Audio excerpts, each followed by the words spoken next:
हम लोग बड़े सारे टॉपिक्स को आज कंप्लीट करने की बात कर रहे हैं। ये वेदरिंग क्या है, मास मूवमेंट क्या है, इरोजन क्या है, डिपोजिशन क्या है, और आखिरकार हम लोग सॉइल फॉर्मेशन की भी बात करेंगे।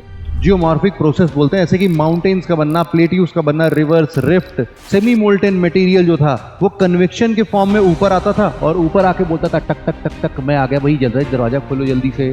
बोलता था कि नहीं बोलता था? मैग्मा में मूवमेंट दिख रहा है भाई साहब, मैग्मा ऊपर ऊपर जा रहा है और ऊपर ऊपर जाने के बाद डाइवर्ज हो जा रहा है, ये डाइवर्जिंग लिंक पर या फिर कन्वर्ज हो जा रहा है कि अरावली रेंज मुश्किल से आधे 1 किलोमीटर की ऊंचाई पर बची है, लेकिन आधे 1 किलोमीटर के बियॉन्ड अपने ओरिजिनल एज में ये तो 10-10 किलोमीटर ऊंची भी थी। तो एक तरीके से देखा जाए तो हमारा अर्थ कुछ सालों के बाद कैसा हो जाएगा? बिल्कुल फ्लैट हो जाएगा। पल के झपकते हुए भूकंप आ गया, पल के झपकते हुए एवलांच आ गया, वोल्केनिज्म फट गया, वो तो इमीडिएट हमें फील होगा, है कि नहीं? ये दरारें दिख रही हैं तुमको, ये जो दरारें दिख रही हैं तुमको बेटा, ये क्या हो रहा है? यहीं से प्लेट क्या हो रहा है? टूट रहा होगा, टूट रहा होगा। मतलब क्या है कि जब भी मैं इसमें कंप्रेस कर रहा हूं इसको, तो ये कैसा मुड़ जा रहा है। इसी मुड़ने को हम लोग क्या बोलते हैं? इसी मुड़ने को हम लोग क्या बोलते हैं? वार्पिंग बोलते हैं भाई, वार्पिंग। कि यहाँ पर ये पूरा टिका हुआ था, तब से तुमने यहाँ पर गड्ढा खन दिया, ये पूरा का पूरा हिस्सा एकदम से अपने आप ही नीचे गिर जाएगा। Hello everyone and welcome to PW only IAS. दोस्तों, एक बार फिर से आप सभी का तहे दिल से स्वागत है इस एनसीईआरटी फ्री सीरीज में, जहां पर हम लोग अपने ज्योग्राफी के एनसीईआरटी को वाइंड अप करने की बात कर रहे हैं। फिलहाल देखते ही देखते 3 बड़े चैप्टर्स हम लोगों ने वाइंड अप कर लिए हैं और जियोमॉर्फोलॉजी का एक बड़ा ही शानदार सा चैप्टर आज हमारे सामने होगा। ये डिस्कशन से पहले ही आपके लिए एक डिस्क्लेमर ले लो आप लोग कि देखो, ये one of the most difficult chapter माना जाता है शायद, क्योंकि लोगों को समझ में नहीं आता है। बहुत सारे नए नए टर्म्स होते हैं, कठिन टर्म्स होते हैं, तो लोग यूजुअली ना उसको अवॉइड कर देते हैं, उसको पढ़ते ही नहीं है। But for the sake of your convenience मैंने क्या किया है, इनको ऑलरेडी कई सारे फोटोज पिक्चर्स को तो मैंने खुद ड्रॉ कर दिया है। मैं आशा करता हूं कि आप लोग भी अपने नोट्स में इसको हूबहू वैसे ही ड्रॉ करेंगे। तो हम लोग आज जिस चैप्टर की बात कर रहे हैं वो चैप्टर और कोई नहीं बल्कि है जियोमॉर्फिक प्रोसेस। अब जियोमॉर्फिक प्रोसेस के अंतर्गत हम लोग बड़े सारे टॉपिक्स को आज कंप्लीट करने की बात कर रहे हैं। ये वेदरिंग क्या है, मास मूवमेंट क्या है, इरोजन क्या है, डिपोजिशन क्या है, और आखिरकार हम लोग सॉइल फॉर्मेशन की भी बात करेंगे। तो ऐसी छोटी छोटी लेकिन काफी इंपॉर्टेंट बातों से हम लोग अपना चैप्टर स्टार्ट करते हैं। सबसे पहले ये टर्म को मैं इंट्रोड्यूस कर देता हूं, जियोमॉर्फिक का मतलब क्या है। देखो, जियोमॉर्फिक का मतलब बहुत ही सिंपल सा है, आप लोग समझ सकते हो कि जियो जियो मतलब होता है बेटा अर्थ। मॉर्फ का मतलब क्या होता है? मॉर्फ का मतलब होता है चेंज इन द क्रस्ट या फिर चेंज इन द अर्थ। हम लोग यहां पर जियो का मतलब समझ रहे हैं अर्थ क्रस्ट से, और अर्थ क्रस्ट में किसी भी प्रकार से कोई भी चेंजेस आ रहे हैं। जैसे हमने लास्ट लेक्चर में देखा था ना कि 2 प्लेट आपस में कोलाइड करती हैं तो भाई साहब ऐसे ऐसे ऐसे ऐसे क्या कर जाता है? माउंटेन बन जाता है भाई साहब, ऐसे पूरा माउंटेन बन जा रहा है अपना, है ना? और यही चीज अगर हम लोग देख रहे थे कि 2 प्लेट आपस में डिवाइड होते जा रहे हैं, तो यहां से वॉल्केनिक इरप्शन बाहर आके, अंदर से मैग्मा बाहर आके ऊपर वॉल्केनिक इरप्शंस के जैसा कुछ बना रहा था। तो ऐसे बड़े सारी चीजें हैं जो कि हमारे अर्थ क्रस्ट पर चलती रहती हैं, हमारे अर्थ को डिफॉर्म करती हैं। और ऐसी बहुत सारे फोर्सेस भी हैं हमारे यहाँ पर जो कि अर्थ को ट्राई करती हैं कि बिल्कुल सपाट कर दें, बिल्कुल फ्लैट कर दें, चिपटा कर दें, उसको बिल्कुल स्मूथ कर दें। तो इन दोनों प्रोसेस के बीच में ना लड़ाई होती रहती है। और जो आज हम अपने चारों तरफ देखते हैं, कहीं पर नदियां हैं, कहीं पर समुद्र हैं, कहीं पर पहाड़ हैं, कहीं पर झरने हैं, ये सारी चीजें जो चेंजेस देखने को मिल रहे हैं, कहीं प्लेट्यूज हैं, इन सब जगहों पर अगर आप देखोगे तो आखिरकार जो फोर्सेस रिस्पॉन्सिबल होंगे वो यही जियोमॉर्फिक फोर्सेस ही रिस्पॉन्सिबल हैं। अब इन्हीं के बारे में हम थोड़ी सी आगे बात करेंगे, बट आगे बढ़ने से पहले आपके लिए बस एक छोटी सी इंफॉर्मेशन ये है कि आप इस पूरे बैच का जो डिस्क्रिप्शन में आपको लिंक दिया हुआ है ना, वहां से जाके आप इस पूरे लेक्चर की पीडीएफ को डाउनलोड कर सकते हैं। और साथ ही साथ आपके लिए एक बहुत ही शानदार एक हमारे पास अनाउंसमेंट ये भी रहेगा कि हमारा सुंदर प्यारा प्रारंभ बैच एक पेड बैच है जो कि 3 साल कॉलेज स्टूडेंट्स के लिए डिजाइन किया गया है। आप चाहें तो इसको भी ज्वाइन कर सकते हैं, इसका भी लिंक नीचे डिस्क्रिप्शन में दिया होगा। तो अब हम लोग बात करते हैं अपने सॉइल फॉर्मेशन के पहले जियोमॉर्फिक प्रोसेस और बाकी के इन प्रोसेसेस की। आपको मैं यहां पर मिल जाऊंगा, जब भी इस लेक्चर के बाद आपको कोई भी डाउट्स आते हैं तो आप यहां पर आके मुझसे पूछ सकते हो। Let's begin the chapter starting with the geomorphic process. अब देखो, ये जियोमॉर्फिक प्रोसेस बेसिकली, जैसे मैंने आपको तोड़ के तो पहले ही बता दिया, यहां पर जियो का मतलब क्या है? जियो का मतलब होता है बेटा अर्थ, मॉर्फ का मतलब होता है चेंज, और जिसके भी आगे आईसी लग जाता है, आईसी लग जाता है, तो इसका मतलब हो जाता है बेटा टू स्टडी। तो अगर हम लोग बोले to study the change in the earth, to study the change in the earth, इसी को क्या बोलते हैं, जियोमॉर्फिक्स। लेकिन अगर हम इस पूरे चेंज होने वाले प्रक्रिया की बात कर रहे हैं, हम यहाँ पर प्रोसेस की बात कर रहे हैं, तो बेसिकली हम लोग क्या पढ़ रहे होंगे, हम लोग इन अर्थ के ऊपरी फीचर में चेंजेस आने वाले प्रोसेस के बारे में पढ़ेंगे कि कैसे आता है। जब भी प्रोसेस की बात होती है बेटा, तो प्रोसेस का मतलब हो जाता है कैसे, मतलब हाउ। तो आज का जो चैप्टर है हमारा वो हाउ पर डिपेंडेंट है। एक तो ये भी है, हाउ के साथ साथ हम लोग सबसे पहले तो व्हाट को भी समझेंगे कि पहली बात तो चेंजेस आते क्या क्या हैं, और चेंजेस जो भी आते हैं वो चेंजेस कैसे आते हैं, इसको भी हम लोग आज के लेक्चर में समझने की कोशिश करेंगे। तो एक बेसिक इंफॉर्मेशन आप सबके सामने है, और यहाँ पर आपका डेफिनेशन बिल्कुल अब बिल्कुल सटीक बैठेगा जियोमॉर्फिक प्रोसेस को देखता हुआ, कि जहां पर हम लोग अर्थ के सरफेस कॉन्फ़िगरेशन में चेंजेस देखते हैं, उसी प्रोसेस को हम लोग क्या बोलते हैं, जियोमॉर्फिक प्रोसेस बोलते हैं। ऐसे कि माउंटेन्स का बनना, प्लेट्यूज का बनना, रिवर्स, रिफ्ट और अलग अलग वैलीज, अलग अलग जगहों पर जो जो चीजें हम लोग देखते हैं वो सब के सब इसी जियोमॉर्फिक प्रोसेस के बनने का नतीजा है। यहां पर हमने बोला कि देखो ये पूरा का पूरा काम जो है ये दो मेजर रीजन से होता है। सबसे पहला मेजर रीजन है आपका फिजिकल स्ट्रेस। फिजिकल स्ट्रेस, इसी को कई बार हम लोग मैकेनिकल चेंजेस भी बोलते हैं, मैकेनिकल चेंजेस भी बोलते हैं, और कई बार होता है हमारा केमिकल एक्शन। देखो ज्यादातर जगहों पर आप देखोगे तो आपका फिजिकल स्ट्रेस आपके लिए ज्यादा विजिबल होगा, है ना। विजिबल मतलब कि वो तुरंत तो नहीं दिखेगा, लेकिन एक सर्टेन टाइम पीरियड के बाद आपको काफी सारे चेंजेस देखने को मिलेंगे। अभी समझते हैं। अब यहां पर ना दो नए शब्दों का बस मैं जिक्र कर रहा हूं बेटा, बड़ा ही आसान सा शब्द है। एक है एक्सोजेनिक और एक है एंडोजेनिक। बस याद रखना कि कई सारी किताबों में इसको एक्सोजेनेटिक्स भी बोलते हैं और इसको एंडोजेनेटिक भी बोलते हैं, तो कंफ्यूज मत हो जाना। दोनों के दोनों सेम ही है, मतलब बतिया इज द सेम। चाहे आप एक्सोजेनेटिक बोलो या एक्सोजेनिक बोलो, एंडोजेनेटिक बोलो या एंडोजेनिक बोलो। इतनी बातें समझ में आ गई। मतलब कि इस जियोमॉर्फिक प्रोसेस के पीछे जो मेजर फोर्सेस रिस्पॉन्सिबल हैं वो इन दोनों में है। अब अगर इनका भी मतलब अगर हमें बड़े सरल भाषा में निकालना रहा तो हम लोग देखो कितना आसानी समझ सकते हैं। एक्सो मतलब क्या होता है, एक्सो मतलब होता है आउटर, आउटर पार्ट। मतलब कि आउटर पार्ट, किसका आउटर पार्ट, सरफेस के ऊपर वाला हिस्सा। मतलब कि सरफेस के एबव सरफेस लिख सकते हैं। सरफेस किसका, above earth surface, above earth surface. अगर सरफेस के ऊपर हिस्से पर कोई फोर्स लग रहा है तो हम बोलेंगे एक्सो। लेकिन यहां पर जो शब्द जेनेटिक है इसका मतलब होता है पैदा होने वाला या फिर वहां से निकलने के लिए। तो जब भी जेनेटिक शब्द का इस्तेमाल हो या फिर जेनिक शब्द का इस्तेमाल हो, मतलब कि यहां से वो ओरिजिनेट हो रहा है। तो मतलब हम जेनेटिक का मतलब कैसे समझ सकते हैं, जेनेटिक का मतलब बड़ा ही सिंपल सा है। यहां पर हम समझ सकते हैं इसका मतलब ओरिजिन से रिलेटेड, ओरिजिन। तो यहां पर अब ओरिजिन का मतलब, अब इसका पूरा जरा पूरा एक बार एक साथ लिखो तो, ऐसे फोर्सेस की बात हो रही है। एक्सोजेनेटिक फोर्सेस कैसे फोर्सेस होंगे, ऐसे फोर्सेस जिनका ओरिजिन कहां पर हो रहा होगा, सर अर्थ के सरफेस के ऊपर हो रहा होगा। यही तो बात हुई है ना। इस पूरे डेफिनेशन को अब याद करने की जरूरत है क्या, ये तो शब्द से ही पता चल जा रहा है। सेम टू सेम चीज हम एंडोजेनिक या एंडोजेनेटिक के लिए भी बोल सकते हैं। बस एंडोजेनेटिक की जब भी बात होगी तो हम बोलेंगे कि ये जो शब्द एंडो है इसका मतलब क्या है, below, below the earth surface, below the earth surface. ये भी कितना आसान हो गया। इसका मतलब है कि हमारे इस पूरे अर्थ के ऊपरी क्रस्ट पर जो भी चेंजेस आ रहे हैं इसके लिए या तो एक्सोजेनिक फोर्सेस रिस्पॉन्सिबल हैं या फिर एंडोजेनिक फोर्सेस रिस्पॉन्सिबल हैं। अब इन दोनों के कई सारे टाइप्स होंगे, इन्हीं को हमें बस डिस्कस करना है। तो हमने सबसे पहले अभी के लेक्चर में क्या पढ़ा भाई, जियोमॉर्फिक प्रोसेस के बारे में पढ़ा।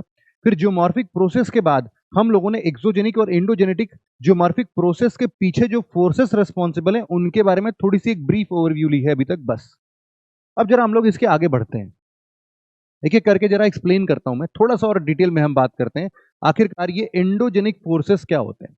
मैंने पहले ही समझाया फोर्सेस क्या है, बल, ताकत। ये बल ताकत कहां से निकल रहा है भाई, ये फोर्सेस कौन लगा रहा है, हम बोल रहे हैं कि ऐसे फोर्सेस हैं जो कि अर्थ के सरफेस के नीचे से ओरिजिनेट हो रहे हैं। और लास्ट लेक्चर में हमने पढ़ा था कि नहीं पढ़ा था, कन्वेक्शन करंट पढ़ा था, एस्थेनोस्फीयर पढ़ा था। एस्थेनोस्फीयर से ही तो मोल्टेन सेमी मोल्टेन मटेरियल जो था वो कन्वेक्शन के फॉर्म में ऊपर आता था और ऊपर आके बोलता था टक टक टक टक मैं आ गया भाई, जल रहा है, दरवाजा खोलो जल्दी से। बोलता था कि नहीं बोलता था? तो वो सरफेस के ऊपर निकलने के लिए वॉल्केनिक इरप्शन, और वो सभी प्लेटें को ऐसे बोलता था जब जहां पर डाइवर्जिंग लिम्ब होती थी, जहां पर कन्वर्जिंग लिम्ब होती थी वहां पर क्या होता था, वहां पर ये दोनों प्लेटों को टकराता था। और अगर कॉन्टिनेंटल कॉन्टिनेंटल प्लेट टकराई तो भाई साहब इसी से क्या होता था, इसी से हमारा ऐसे ऐसे पूरा माउंटेन निकलने लगता था, है ना। ये सारी चीजें हमने पढ़ी थी। मतलब अंदर अंदर वाले फोर्सेस जहां जहां पर हम बात कर रहे होंगे वो ऐसे ही वाले फोर्सेस होंगे, है ना, कन्वेक्शन करंट वाले सारे फोर्सेस होंगे। तो हम यही बोल रहे हैं कि अर्थ सरफेस के इनसाइड से ओरिजिनेट होने वाला ये जो फोर्स है ये कहां से निकल रहा है भाई साहब, प्लेट टेक्टोनिक मूवमेंट से। अरे वॉल्केनिज्म से भैया, लावा बाहर निकला फटाक से, तब की बात कर सकते हो आप। दूसरा हम बोल सकते हैं कन्वेक्शन करंट से, हाँ जी हाँ, कन्वेक्शन करंट से। कहां से ओरिजिनेट हो रहा है, कन्वेक्शन करंट से। और इसके वजह से मैग्मा में मूवमेंट दिख रहा है भाई साहब, मैग्मा ऊपर ऊपर जा रहा है और ऊपर ऊपर जाने के बाद डाइवर्ज हो जा रहा है, ये डाइवर्जिंग लिंक पर, या फिर कन्वर्ज हो जा रहा है और नीचे सिंक कर रहा है। तो हम लोगों ने पढ़ा था rising limb, sinking limb, divergent plate, sorry divergent plate और कन्वर्जेंट प्लेट। तो कन्वर्जेंट बाउंड्री, डाइवर्जेंट बाउंड्री, इन सब चीजों के बारे में हम लोग लास्ट लेक्चर में देखा था। तो अब उन्हीं सब चीजों को अगर आप रिलेट करोगे तो आपको समझ में आएगा कि ओ अच्छा यही है एंडोजेनिक फोर्सेस। तो एंडोजेनिक प्रोसेस क्या होगा, एंडोजेनिक प्रोसेस वो होगा कि अर्थ का सरफेस जिस हिसाब से शेप ले रहा है उसकी प्रक्रिया में जो भी फोर्सेस रिस्पॉन्सिबल हैं वो अर्थ के अंदरूनी सरफेस से ओरिजिनेट हो रहे हैं, दैट्स इट। अब ये कैसे फोर्सेस हो सकते हैं, एग्जांपल देख लो भाई साहब।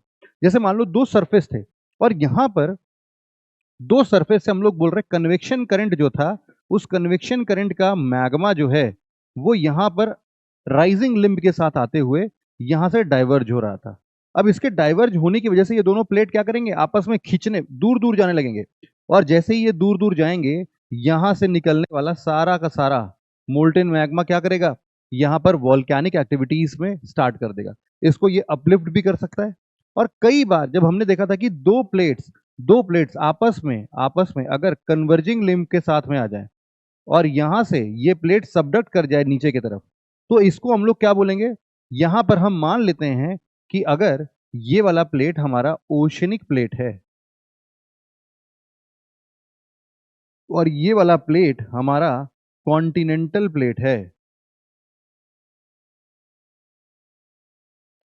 तो हम इस बात को बेशक अच्छे तरीके से बोल सकते हैं, ये सब्सिडेंस की बात कर सकते हैं। इसका मतलब तुम ये देखोगे कि जब भी इंडोजेनिक फोर्सेस होगा तो यहां से मैग्मा बाहर निकलेगा, यहां पर डिस्टरबेंस क्रिएट करेगा, अपलिफ्टमेंट क्रिएट करेगा। इसका मतलब है कि जब भी हम लोग को इंडोजेनिक फोर्सेस मिलेंगे तो या तो ये उन चीजों को अपलिफ्ट करेगा या तो उनको सबसाइड करेगा। अपलिफ्ट कर रहा है मतलब माउंटेन फॉर्मेशन हो रहा है, मतलब कि अपलिफ्ट कर रहा है मतलब कि नए लैंड्स जनरेट हो रहे हैं। और सिमिलरली अगर सबसाइड कर रहा है तो मतलब नया लैंड डिस्ट्रक्ट होते हुए चला जा रहा है। जब नया लैंड डिस्ट्रक्ट होते हुए चला जाएगा तो कहीं से दूसरे तरफ से नया लैंड ओरिजिनेट भी हो रहा होगा। तो नए लैंड का ओरिजिनेशन या फिर सब्सिडेंस इस बात की तरफ इशारा करती है कि हमारे अर्थ का ऊपरी क्रस्ट जो है वो चेंज होता रहता है। और हमेशा याद रखना कि या तो ये इसको ऊपर की तरफ उठाएगा या तो ये इसको नीचे की तरफ ले जाएगा, मतलब कि ये हमारे अर्थ सरफेस को ज्यादा डिस्टॉर्ट करेगा। क्या करेगा बेटा, ज्यादा डिस्टॉर्ट करेगा। लेकिन अब इसी का जस्ट ऑपोजिट फोर्सेस जरा देखते हैं हम लोग, जिसको हम लोग क्या बोलते थे, एक्सोजेनिक फोर्सेस बोल रहे हैं। एक्सोजेनिक फोर्सेस का क्या मतलब है, जरा इसको समझना। एक्सो मतलब बाहरी, मतलब सरफेस के बाहर लगने वाले सारे के सारे फोर्सेस, उसी प्रोसेस के तरफ हम अगर बात करें तो ये क्या बन जाएंगे हमारे लिए, एक्सोजेनिक फोर्सेस बन जाएंगे। अब इस चीज को जरा तुम देखना कि अगर ये कहां से ओरिजिनेट हो रहा है, मतलब सरफेस के अंदर वाली हीट के बारे में हमें पता है, सरफेस के अंदर वो मोल्टेन मैग्मा, कन्वेक्शन करंट, ये सब तुम्हें पता है। सरफेस के ऊपर कौन सा फोर्स लग रहा है, अरे बोल रहे भैया हवाएं चल रही हैं, पानी बह रहा है, सूरज की चिलचिलाती धूप हमारे ऊपर पड़ रही है। अरे ये मोर देन सफिशिएंट है भाई साहब डिस्टॉर्ट करने के लिए। इसके साथ साथ जो नदियां बह रही हैं, हवाएं चल रही हैं, ये अपने साथ साथ उन छोटे छोटे धूल के कण को, ऐसे कुछ कुछ पीसेस को हम लोग क्या कर सकते हैं, हम लोग यहाँ से उठता हुआ देख सकते हैं, है ना। तो ये सारी चीजें अपने साथ बहुत सारी चीजों को एक जगह से दूसरी जगह ले जाती हैं। और इन्हीं सब के चक्करों में हम क्या बात करते हैं, हम इन्हीं सब के चक्करों में बोलते हैं कि भाई साहब ये देखो अब क्या, अब ये तो पूरा चेंजेस आ गया। मतलब कि यहाँ पर तुम देख सकते हो, मान लो शुरुआती दौर पर एक पहाड़ होगा, जैसे कि मैं अभी बताता हूँ तुमको, मैंने लास्ट लेक्चर में भी इसका शायद जिक्र किया था कि जयपुर में, जब मैं अभी जयपुर में था, अब तो मैं वापस आ गया हूँ भाई दूसरे जगह, तो अब अभी तक मैं देख रहा था कि अरावली रेंजेस जो थी वहां की, बेटा रास्ते में चलते चलते पता चलता था कि अरावली रेंज मुश्किल से आधे 1 किलोमीटर की ऊंचाई पर बची है, लेकिन आधे 1 किलोमीटर के बियॉन्ड अपने ओरिजिनल एज में ये तो 10-10 किलोमीटर ऊंची भी थी। तो 10 किलोमीटर से 1 किलोमीटर तक 9 किलोमीटर कहाँ गया पहाड़? 9 किलोमीटर पहाड़ बेटा घिस गया। किसने घिस दिया? अरे हवाएं चलती हैं भैया, लाखों सालों से, हजारों सालों से ये जो हवाएं चल रही है ना, इन्होंने चट्टानों को घिसते घिसते घिसते घिसते पूरा अब 1 किलोमीटर बचाया है। ऑफ कोर्स इसमें ह्यूमन इन्फ्लुएंस भी होगा, ह्यूमन एक्टिविटीज का इन्फ्लुएंस होगा, और भी बहुत सारी चीजें होंगी, लेकिन ऐसे बारिश का पानी है, बारिश का पानी टिप टिप करता हुआ पानी उनकी टॉप सॉइल को बार बार इरोड करते करते नीचे बहा ले जाता होगा।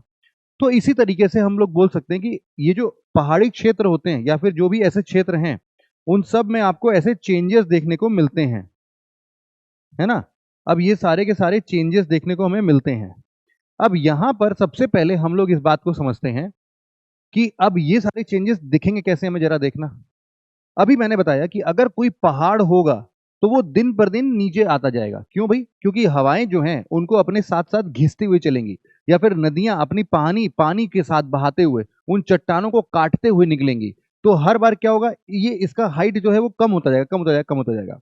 और जितनी भी चीजें यहां से बेटा इन धूल के कणों में या फिर नदियों के साथ बह बह के जहां जहां पर जाएंगी, और मान लो उसको कहीं पर ऐसा गड्ढा टाइप का, डिप्रेशन टाइप का दिख गया, तो वो सारा का सारा मटेरियल जाके वहां पर जमा कर देंगे, इकट्ठा कर देंगे। तो तुम देख सकते हो कि धीरे धीरे ये नीचे आएगा और धीरे धीरे ये ऊपर भरेगा। तो एक तरीके से देखा जाए तो हमारा अर्थ कुछ सालों के बाद कैसा हो जाएगा? बिल्कुल फ्लैट हो जाएगा। मतलब कि अगर हमारे अर्थ सरफेस पर आज के टाइम पर किसी भी प्रकार का एक इंडोजेनिक फोर्स हो ही ना, तो हमारा आज के टाइम पर अर्थ बिल्कुल सपाट फ्लैट होता। ना कोई नदियां होती, ना कोई पहाड़ होते, मतलब हमें कहीं पर भी प्रोमिनेंटली ऐसा कुछ दिखता ही ना। तो ये सबसे इंपॉर्टेंट बात है हमारे एक्सोजेनिक फोर्सेस का, it tries to flatten the earth surface and endogenic forces tries to uplift और सबसाइड द अर्थ क्रस्ट। ये बात क्लियर हो गई। दोनों फोर्सेस के अपने अपने अपने अपने अहमियत है, और इन दोनों के बीच में, एंडोजेनिक और एक्सोजेनिक में, एक प्रॉपर टसल चलता है, जिसके वजह से ये दोनों फोर्सेस जो भी हम रिजल्टेंट तौर पर देखते हैं, आज का जो शेप हमारे अर्थ क्रस्ट का है वो इन्हीं दोनों फोर्सेस की वजह से है। यहां पर लिख दिया है कि अर्थ सरफेस को क्या करेगा? फ्लैटन करेगा। अब अगर मैं आपको एक ब्रॉडर क्लासिफिकेशन बताऊं, ये तो चलो हमने समझ लिया कि अगर जो भी अर्थ क्रस्ट को शेप देने के लिए फोर्सेस रिस्पॉन्सिबल हैं वो एंडोजेनिक फोर्सेस है या एक्सोजेनिक फोर्सेस हैं। एंडोजेनिक फोर्सेस भी अब फर्दर दो प्रकार में डिवाइड हो सकती हैं। एक फोर्स जो है वो है आपके लिए कैटास्ट्रॉफिक फोर्सेस। आपको पता होगा कि जब भी कोई बहुत बड़ा नेचुरल डिजास्टर आता है तो हम लोग बोलते हैं भाई साहब कैटास्ट्रॉफिक इवेंट था, है ना, बहुत लोग की जान चली गई, बहुत भयानक दृश्य था। तो अगर ऐसी कोई भी चीज आएगी तो इसका मतलब है कि ये सडन आ रही है, तुरंत के तुरंत सडन। आंख पल के झपकते हुए भूकंप आ गया, पल के झपकते हुए एवलांच आ गया, वोल्केनिज्म फट गया। ये सब जो एक्टिविटीज हैं, हो सकता है कि इनके पीछे काफी सालों की मुश्किल रही हो, लेकिन जो इनका ट्रिगर होगा, जो इनका झटका होगा, वो तो इमीडिएट हमें फील होगा, है कि नहीं? तो तो इसमें क्या होता है कि हमारे इन फोर्सेस की वजह से हमारे अर्थ क्रस्ट में सडन चेंज आता है, सडन मूवमेंट आता है। जब सडन मूवमेंट आएगा तो ये बेसिकली रिस्पॉन्सिबल होंगे या तो वोल्केनिज्म की एक्टिविटीज से या फिर अर्थक्वेक जैसे एक्टिविटीज से। तो हम बोलते हैं कि जो भी कैटास्ट्रॉफिक प्रोसेस होंगे ये इन्हीं दोनों से आएंगे, और इन दोनों को हम लोगों ने लास्ट लेक्चर में ऑलरेडी कवर कर रखा है कि नहीं भाई? लास्ट लेक्चर में इन दोनों को कवर कर रखा था मैंने। अब आते हैं हम लोग दूसरे प्रोसेस पर, जिसको हम लोग बोलते हैं डायस्ट्रॉफिक प्रोसेस। अब डायस्ट्रॉफिक प्रोसेस जो है ना, ये बड़े धीमे मूवमेंट होते हैं, स्लो मूवमेंट होते हैं, बहुत ही ज्यादा स्लो मूवमेंट। इतना स्लो मूवमेंट होगा कि शायद मुझे और आपको कोई भी चीज, जैसे नदी तो बह रही होगी ना तो हमें दिख जाएगा, अच्छा वहां से पत्थर उठाया, अब देखो यहां से वहां बहा ले गया। लेकिन जो स्लो मूवमेंट होते हैं, जो हम बोल रहे हैं डायस्ट्रॉफिक प्रोसेस हैं, डायस्ट्रॉफिक प्रोसेस का इतना धीमा मूवमेंट होगा कि हम खड़े होकर टकटकी लगा के देखते रहे उसको कि अब मूव करेगा, अब मूव करेगा, हमें दिखेगा ही नहीं मूव करते हुए। जैसे कि वो साल भर में हो सकता है इतना सा मूव कर जाए, बस 1 सेंटीमीटर, या फिर उससे भी कम मूव कर जाए। लेकिन अगर हमने उसको पिछले 20 सालों में देखा तो 20 सालों में भाई साहब 20 सेंटीमीटर खिसक गया होगा वो। अब ये 20 सेंटीमीटर खिसका, मान लो पहाड़ है, 20 सेंटीमीटर खिसक गया, उसके ऊपर हमने बड़ी सी एक दीवार बना रखी थी। दीवार भी होती तो 10 15 15 20 सेंटीमीटर की है, वो पूरा का पूरा दीवार ही खिसक नहीं जाएगा। मान लो हमने बिजली के खंभे लगा रखे होंगे, तो बिजली के खंभे उसके साथ साथ तो कहीं और चले जाएंगे ना। लगभग 10 सालों में, 5 सालों में हमें इफेक्ट देखने को मिलेगा कि नहीं मिलेगा। और ये सारे इफेक्ट्स भी हम लोग को क्या कहलाते हैं? डायस्ट्रॉफिक फोर्सेस, क्योंकि इनकी वजह से भी हमारा अर्थ का शेप जो है वो चेंज होते जा रहा है, अर्थ का क्रस्ट जो है वो अपना शेप बदलता है। बस स्लो मूवमेंट है और क्या। तो यहां पर स्लो मूवमेंट में अगर हम देखें तो हमारे पास अगेन दो प्रकार के यहां पर डिविजन देखने को मिलते हैं। एक को हम लोग बोलते हैं एपीरोजेनेटिक और दूसरे को बोलते हैं ओरोजेनेटिक। अब ये एपीरो और ओरोजेनेटिक का मतलब बहुत ही सिंपल सा समझा देता हूं। अपीरोजेनेटिक का मतलब, अपीरो जहां पर शब्द आता है वहां पर वर्टिकल मूवमेंट का रिलेशन आता है। वर्टिकल मूवमेंट में मान लो कोई एक फ्लैट था ऐसे, है ना, नदी का किनारा मान लेते हैं ऐसे, और इधर साइड में पूरा नदी बह रहा है, यहाँ पर नदी बह रहा है। लेकिन धीरे धीरे यहाँ से एक फोर्स लगा कि अरे भाई कहाँ चल रहे हो, थोड़ा उठो उठो उठो उठो उठो उठो उठो। इसने उसको ऐसे अपलिफ्ट कर दिया। तो ये पहले ऐसे था, अब धीरे धीरे धीरे धीरे ऊपर उठ गया। अगर धीरे धीरे ये ऊपर उठ गया तो इसका मतलब है कि ये अपलिफ्ट कर रहा है। इसका मोशन किस डायरेक्शन में भाई साहब? ऊपर की दिशा में है। अगर ये ऊपर की दिशा में है तो हम इसको क्या बोलेंगे? एपीरोजेनेटिक फोर्सेस। सेम टू सेम उल्टा भी हो सकता है कि ये पहले ऊपर रहा हो, धीरे धीरे धीरे धीरे धीरे धीरे ये नीचे की तरफ सबसाइड कर जाए, धस जाए अंदर की तरफ। तो जब भी ये धस जाएगा तो हम उसको क्या बोल देंगे? सबसिडेंस बोल देंगे। तो ये दोनों ही मोशन में या तो ये ऊपर की तरफ जाएगा या तो ये नीचे की तरफ जाएगा। मतलब हमेशा कौन सा मूवमेंट होगा भाई साहब? वर्टिकल मूवमेंट ही होगा। अब दूसरा हम लोग बोलते हैं ओरोजेनेटिक फोर्सेस। ओरोजेनेटिक फोर्सेस का मतलब होता है हॉरिजॉन्टल मूवमेंट। मतलब कि वो इधर इधर मूव कर रहा होगा, या तो वो इधर खिसका। मान लो कि तीन हिस्से थे। मान लो अगर मैं अभी पेन को इनके बीच में रख देता हूं, है ना, इनके बीच में मैं अभी ऐसे टिका के रखता हूं। लेकिन जैसे ही मैं दोनों हाथों को दूर करूंगा बेटा, दोनों हाथों, तो पेन तो नीचे गिर जाएगा ना। अब ऐसे ही सरफेस का समझो कि अगर ये दो हिस्से मैंने अलग किए तो जो भी बीच की जमीन होगी वो तो नीचे खिसक जाएगी तुरंत के तुरंत। तो यहां पर इनका मूवमेंट कैसा है? इनका मूवमेंट बेटा या तो टेंशनल होगा या फिर दबाने के लिए कंप्रेशनल होगा। या तो टेंशनल होगा, खींचेगा, ये दोनों पकड़ के ऐसे खींच रहा है, या तो दोनों पकड़ के क्या कर रहे हैं? एकदम दबा दे रहे होंगे। तो हॉरिजॉन्टल मूवमेंट में या तो दबा दो या तो इसको एकदम ऐसे खींच दो। अगर मूवमेंट प्लेट्स के ऐसे कुछ हुए तो हम उनको क्या बोलेंगे? Orogenetic forces. ये बात भी क्लियर है। तो यहां पर हम लोग को हॉरिजॉन्टल मूवमेंट्स में टेंशनल फोर्स दिखेगा कि खींच रहा है, दूर दूर जा रहा है, या फिर कंप्रेशनल फोर्स दिखेगा कि दोनों को दबा दिया जा रहा है। अब इसी वजह से हम लोग यहां पर कई सारी चीजों के बारे में पढ़ेंगे, फॉल्टिंग, फोल्डिंग, वॉर्पिंग, इन सब के बारे में भी मैं आपको धीरे धीरे बताता चलता हूं। ये पूरा हिस्सा क्या था भाई? एंडोजेनेटिक फोर्सेस के बेसिस पर हम लोगों ने अलग अलग फोर्सेस को डिफाइन किया। इन सबके पीछे अर्थ क्रस्ट के छिपे हुए अंदरूनी हिस्से से फोर्सेस ओरिजिनेट होती हैं। लेकिन there are certain forces of exogenic as well. ये जो एक्सोजेनिक फोर्सेस है ना, यहां पर आप देख सकते हो कि वेदरिंग हो सकती है, यहां पर आपका इरोजन हो सकता है, मास मूवमेंट हो सकता है, डिपोजिशन हो सकता है। इन सभी के बारे में और इन सभी का मकसद बिल्कुल अलग अलग है। आज के इस लेक्चर के बाद आप कभी भी जब भी वेदरिंग एंड इरोजन शब्द का इस्तेमाल करोगे तो आपको पता होगा कि वेदरिंग का मतलब क्या है और इरोजन का मतलब क्या है। दोनों अलग अलग चीजें हैं, पोल्स अपार्ट, दोनों बहुत अलग अलग चीजें, हाँ इंटर रिलेटेड हैं लेकिन दोनों अलग अलग चीजें हैं। इनको भी जरा हम आज के लेक्चर में समझने की कोशिश करेंगे। Let start with the very basic. जब हम लोगों ने वोल्केनिज्म, अर्थक्वेक ये पढ़ लिया था, तो अगला जो हमारा टॉपिक पढ़ने वाला आता है वो आता है डायस्ट्रॉफिक फोर्सेस के अंदर में ये एपीरोजेनेटिक और ओरोजेनेटिक के बारे में पढ़ना, है ना। ये स्लो मूवमेंट कैसे क्या काम करता है जरा इसको समझते हैं। तो हम लोग सबसे पहले अपीरोजेनेटिक मूवमेंट के बारे में बात करते हैं। अपीरोजेनेटिक मूवमेंट जैसा हमने बताया था कि ये कैसी भाई? वर्टिकल मूवमेंट, ऊपर और नीचे जाने वाले। तो हमने बोला कि भाई देखो, अपीरो मतलब होता है कॉन्टिनेंट और जेनेटिक मतलब होता है ओरिजिन। तो ये वो सारे प्रोसेस हैं, ये वो सारे फोर्सेस हैं जहां पर ओरिजिनेशन जो है वो कॉन्टिनेंट्स के ऊपर और नीचे जाने से हो रहा है। तो देखो हमने बताया ना, जैसे इसमें अपलिफ्टमेंट हो जाए और या तो सबसिडेंस हो जाए। अब इसकी वजह से तुम यहां देखो, जैसे मान लो कोई भी, ये पानी का, यही तो मैं आपको बता रहा था कि कोई भी निचला हिस्सा है, ये धीरे धीरे धीरे धीरे धीरे धीरे ऊपर आ जाए तो तुम देखोगे कि एक नया सरफेस जो है ये क्या हो रहा है? ओरिजिनेट हो गया, है ना। यहां पर एक नया सरफेस ओरिजिनेट हो गया। सेम टू सेम चीज अगर हम यही चीज सबसिडेंस और सबमर्जेंस में दिखा दे तो यहां पर अपलिफ्टमेंट या फिर इमरजेंस, यहां पर सबसिडेंस या फिर सबमर्जेंस, इन दोनों चीजों के बारे में आप इन दोनों पार्ट्स में क्लासिफाई कर सकते हो। बड़ा ही सिंपल सा है, बस तुमको इमेजिनेशन करनी है and the most of the things will be done, है ना। बस तुमको अब इसके बारे में अपलिफ्टमेंट कैसे हो रहा है और यहां पर डाउनफॉल कैसे हो रहा है इनके बारे में ही समझना था। दूसरा आता है अपना ओरोजेनेटिक। ओरोजेनेटिक, कहीं पर भी शब्द बेटा ओरो आ जाए, ओरो हमेशा याद रखना, जैसे कि ओरोग्राफिक रेनफॉल, फटाक से समझ लेना, दिमाग की बत्ती जल जानी चाहिए, खटाखट बल्ब जलने लगना चाहिए, अरे ओरो मतलब माउंटेन, ओरो मतलब माउंटेन, ओरो कहीं पर भी होगा उसका मतलब क्या होगा, माउंटेन।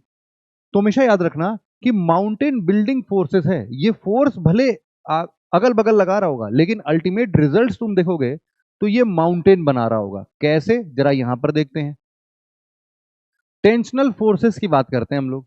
टेंशनल फोर्सेस का मतलब है कि यहां से आपको भी पता है कि ये वाला हिस्सा जो है, ये वाला हिस्सा, यहां पर क्या होगा भाई, राइजिंग लिम्ब होगा, और यहां पर ये दोनों मैग्मा इनको सेपरेट कर रहा होगा।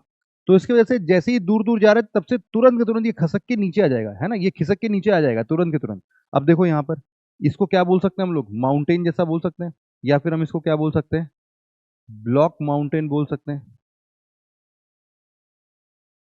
और यहां पर जो धस गया हिस्सा, तो उसको हम लोग क्या बोल सकते हैं भाई, उसको हम लोग वैली बोल सकते हैं। सेम टू सेम, इसको क्या बोलेंगे हम लोग, ये तो नॉर्मल फॉल्ट है आपका, ये नॉर्मल फॉल्ट है। अब जरा यहाँ पर यहाँ पर जरा कंप्रेशनल फोर्स देखते हैं, इसको हम लोग रिवर्स फॉल्ट बोलते हैं। मतलब इसका जस्ट ऑपोजिट हो जाए कि हम दोनों प्लेट को ऐसे टकरा रहे थे कि एक दूसरे के ऊपर एक चढ़ जाए। जब एक दूसरे के ऊपर चढ़ जाएगा, एक जैसे ही दूसरे के ऊपर चढ़ेगा, आप देखोगे यहाँ पर अगेन इस केस में ये वाला हिस्सा कैसा बन गया, ब्लॉक माउंटेन के जैसा, और ये वाला हिस्सा जो है ये कैसा बन गया, वैली के जैसा। तो हम बोल सकते हैं कि अपलिफ्टमेंट का प्रोसेस मतलब माउंटेन बिल्डिंग प्रोसेस हमेशा होगा जब भी टेंशनल या फिर कंप्रेशनल हिसाब किताब चले। अब ये कैसे बिहेव करता है, जरा यहां से देख सकते हो तुम लोग, ये देखो जरा, कई बार ना ऐसे स्टेप फॉल्ट्स होते हैं, ये भी टेंशनल फोर्स की वजह से हो सकता है, कंप्रेशनल फोर्स की वजह से भी हो सकते हैं। तो कहीं पर यहां पर साइमल्टेनियसली टेंशनल लग रहा होगा, और कहीं पर साइमल्टेनियसली क्या लग रहा, सॉरी ये कंप्रेशनल, सॉरी ये भी टेंशनल, ये भी टेंशनल, लेकिन इन दोनों के बीच में जो कंप्रेशन फोर्स लग रहा होगा, उसकी वजह से यहां पर हम लोग को एक अपलिफ्टमेंट देखने को भी मिल सकता है ना, यहां पर एक अपलिफ्टमेंट देखने को भी मिल सकता है। तो ये वाला हिस्सा जो होगा, ये वाला हिस्सा, ऐसे हम लोग इसको क्या बोलते हैं, स्टेप फॉल्ट बोलते हैं, सीढ़ी नुमा, टक टक टक टक, सीढ़ी जैसे चल सकते हो, है ना, तो इसको क्या बोल रहे हैं, स्टेप फॉल्ट। यहां पर टेंशनल फोर्स ही है सबके सब। दूसरा हम बोल रहे हैं वैली और ब्लॉक माउंटेन का फॉर्मेशन, ये तो बड़ा ही प्रसिद्ध है ये। जैसे कि हमारी जो नर्मदा रिवर बहती है, जैसे मान लो ये इंडिया है, इंडिया, यहां पर आप देख रहे हो ये जो ब्लू कलर से आप देख रहे हो, ये क्या है भाई हमारे लिए, ये बेटा हमारे लिए है विंध्यास। और ये जो टूटे टूटे पहाड़ देख रहे हो, इसको क्या बोलते हैं हम लोग, सतपुरास। तो विंध्यास और सतपुड़ा के बीच में ये दोनों कैसे माउंटेन्स हैं, ये दोनों ब्लॉक माउंटेन है, और इनके अंदर वाला बीच वाला जो हिस्सा है वो नीचे की तरफ धस गया, वैली बन गई वहां पर। तो हम लोग यही बोलते हैं कि भाई देखो, एक तरफ विंध्या रेंज वाला माउंटेन और दूसरी तरफ सतपुरा रेंज वाला माउंटेन्स, इन दोनों को हम लोग ब्लॉक माउंटेन बोलते हैं। और जो जमीन अंदर धस गई, उस जमीन के अंदर धसने से यहां से हम लोग को कौन सी नदी बहती हुई दिखती है, यहां से हम लोग को दिख रही है नदी नर्मदा रिवर, यहां से नर्मदा रिवर फ्लो करती हुई दिख रही है। अब सेम टू सेम चीज जरा तुम देखो, एक साइड में सतपुराज है और यहां पर क्या है, अजंता हिल्स। इन दोनों के बीच में भी यही सेम चीज होगा कि अगेन एक रिफ्ट बनेगी, और यहां से जो रिवर फ्लो हो रही होगी, उस रिवर का नाम क्या है, तापी रिवर है। यहां से इस वैली में तापी रिवर फ्लो कर रही है, मतलब बड़ा साफ है कि अगर हम बात कर रहे हैं इसकी, तो ये हमारे लिए कौन सी नदी है भाई, ये नर्मदा रिवर है, रिवर नर्मदा, और ये है रिवर तापी। तो नर्मदा और तापी रिवर भी आपको इस तरीके से दिख जाएंगे। अब नेक्स्ट हम लोग देखते हैं क्या, हम लोग इसी तरीके से बहुत सारे जगहों पर देख सकते हैं। चाइना के पास जब तुम जाओगे, तो चाइना में भी तुमको ऐसे दिखेगा, यहां पर, यहां पर क्या है, एक अमीनी प्लेट है, अमीनी प्लेट, यहां पर बैकाल लेक बन रहा है। तो यहां पर भी ऐसे ही प्लेट वाले रीजन्स आपको देखने को मिलेंगे, यूरेशियन प्लेट पे पूरा ये ऊपर के साइड में आपको टक्कर करते हुए दिख रहा होगा। सेम टू सेम यहां पर देखना जरा, डेड सी, ये दोनों हिस्सा क्या हो रहा है, आपस में टेंशन टेंशन के कारण खिंच रहा है। खिंचने से क्या हुआ, यहाँ पर एक वैली फॉर्मेशन हुआ। और आज के स्टेज में हम लोगों ने लास्ट लेक्चर में भी पढ़ा था इस चीज को, वो लाइंस भी देखी थी यहाँ पर, है ना, यहाँ पर एक ट्रायंगल है जिसको हम लोग क्या बोलते हैं, अफूर ट्रायंगल, ये वाला, ये ट्रायंगल बड़ा इंपॉर्टेंट सा ट्रायंगल है। यहाँ पर आप देखोगे कि इस दोनों हिस्से को ये बाद में खींचता हुआ चल रहा है, पानी पूरा अंदर भस गया, यहाँ पर अब नदी नहीं है, पूरा नया सी बन गया है, रेड सी हम लोग इसको बोलते हैं। सिमिलरली यहाँ पर भी ये दोनों हिस्से भी आपस में ऐसे खींच रहे हैं, यहाँ पर आप देख सकते हो बड़े ही आसानी से आपको क्या मिल जाता है, आपका इंडियन ओशन वाला पार्ट यहाँ पर देखने को मिलता है। फिर आप नीचे की तरफ आओगे, नीचे की तरफ यहाँ पर भी आपको टेंशनल फोर्स देखने को मिल रहा है और यहाँ पर भी एक रिफ्ट वैली बनते हुए आपको दिख सकती है। तो रिफ्ट वैली कैसे दिखती है भाई? रिफ्ट वैली देखो, लास्ट लेक्चर में भी शायद मैंने आपको दिखाया होगा, बट नहीं दिखाया था तो अब दिखा देता हूँ। यहाँ पर देखो आप,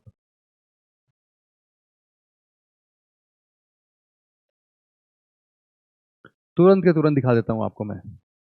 अफ्रीकन रिफ्ट, इसको बोलते हैं ग्रेट अफ्रीकन रिफ्ट वैली, है ना, ग्रेट अफ्रीकन रिफ्ट वैली।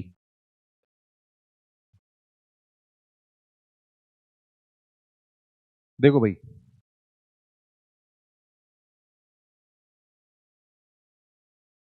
तुमको यहां पर ना ये लाइंस दिख रही होंगी, है ना, ये जो लाइन देख रहे हो ना तुम, ये वाली लाइन, यही लाइन तो टूटते हुए दिखाई दे रही है ना। ये तुम्हारी लेक मालावी, जिसको हम लोग लेक न्यासा भी बोलते हैं। और इसके आगे पीछे अगर तुम बहुत सारे रीजन्स को देखोगे, तुमको ये बिल्कुल कटते फटते हुए दिखाई देगा, है ना। ये देखो पूरी पूरी की पूरी वैली टाइप की स्ट्रक्चर ऑलरेडी बनना स्टार्ट हो चुकी है ना। ये वैली दिख रही होगी तुमको पूरी। देखता हूं अगर 3D में इसका इमेज है अपने पास तो। हाँ। ये जो पूरी लाइन आप देख रहे हो ना, यही है आपकी ग्रेट अफ्रीकन रिफ्ट वैली की जैसी लाइन यहाँ पर। तो इसकी वजह से आपको यहाँ पर, अब ये 3D में तो नहीं है, मैं आपको इसके लिए यहाँ पर इमेजेस भी दिखा सकता हूँ। ये देखो आप, अफ्रीकन रिफ्ट वैली।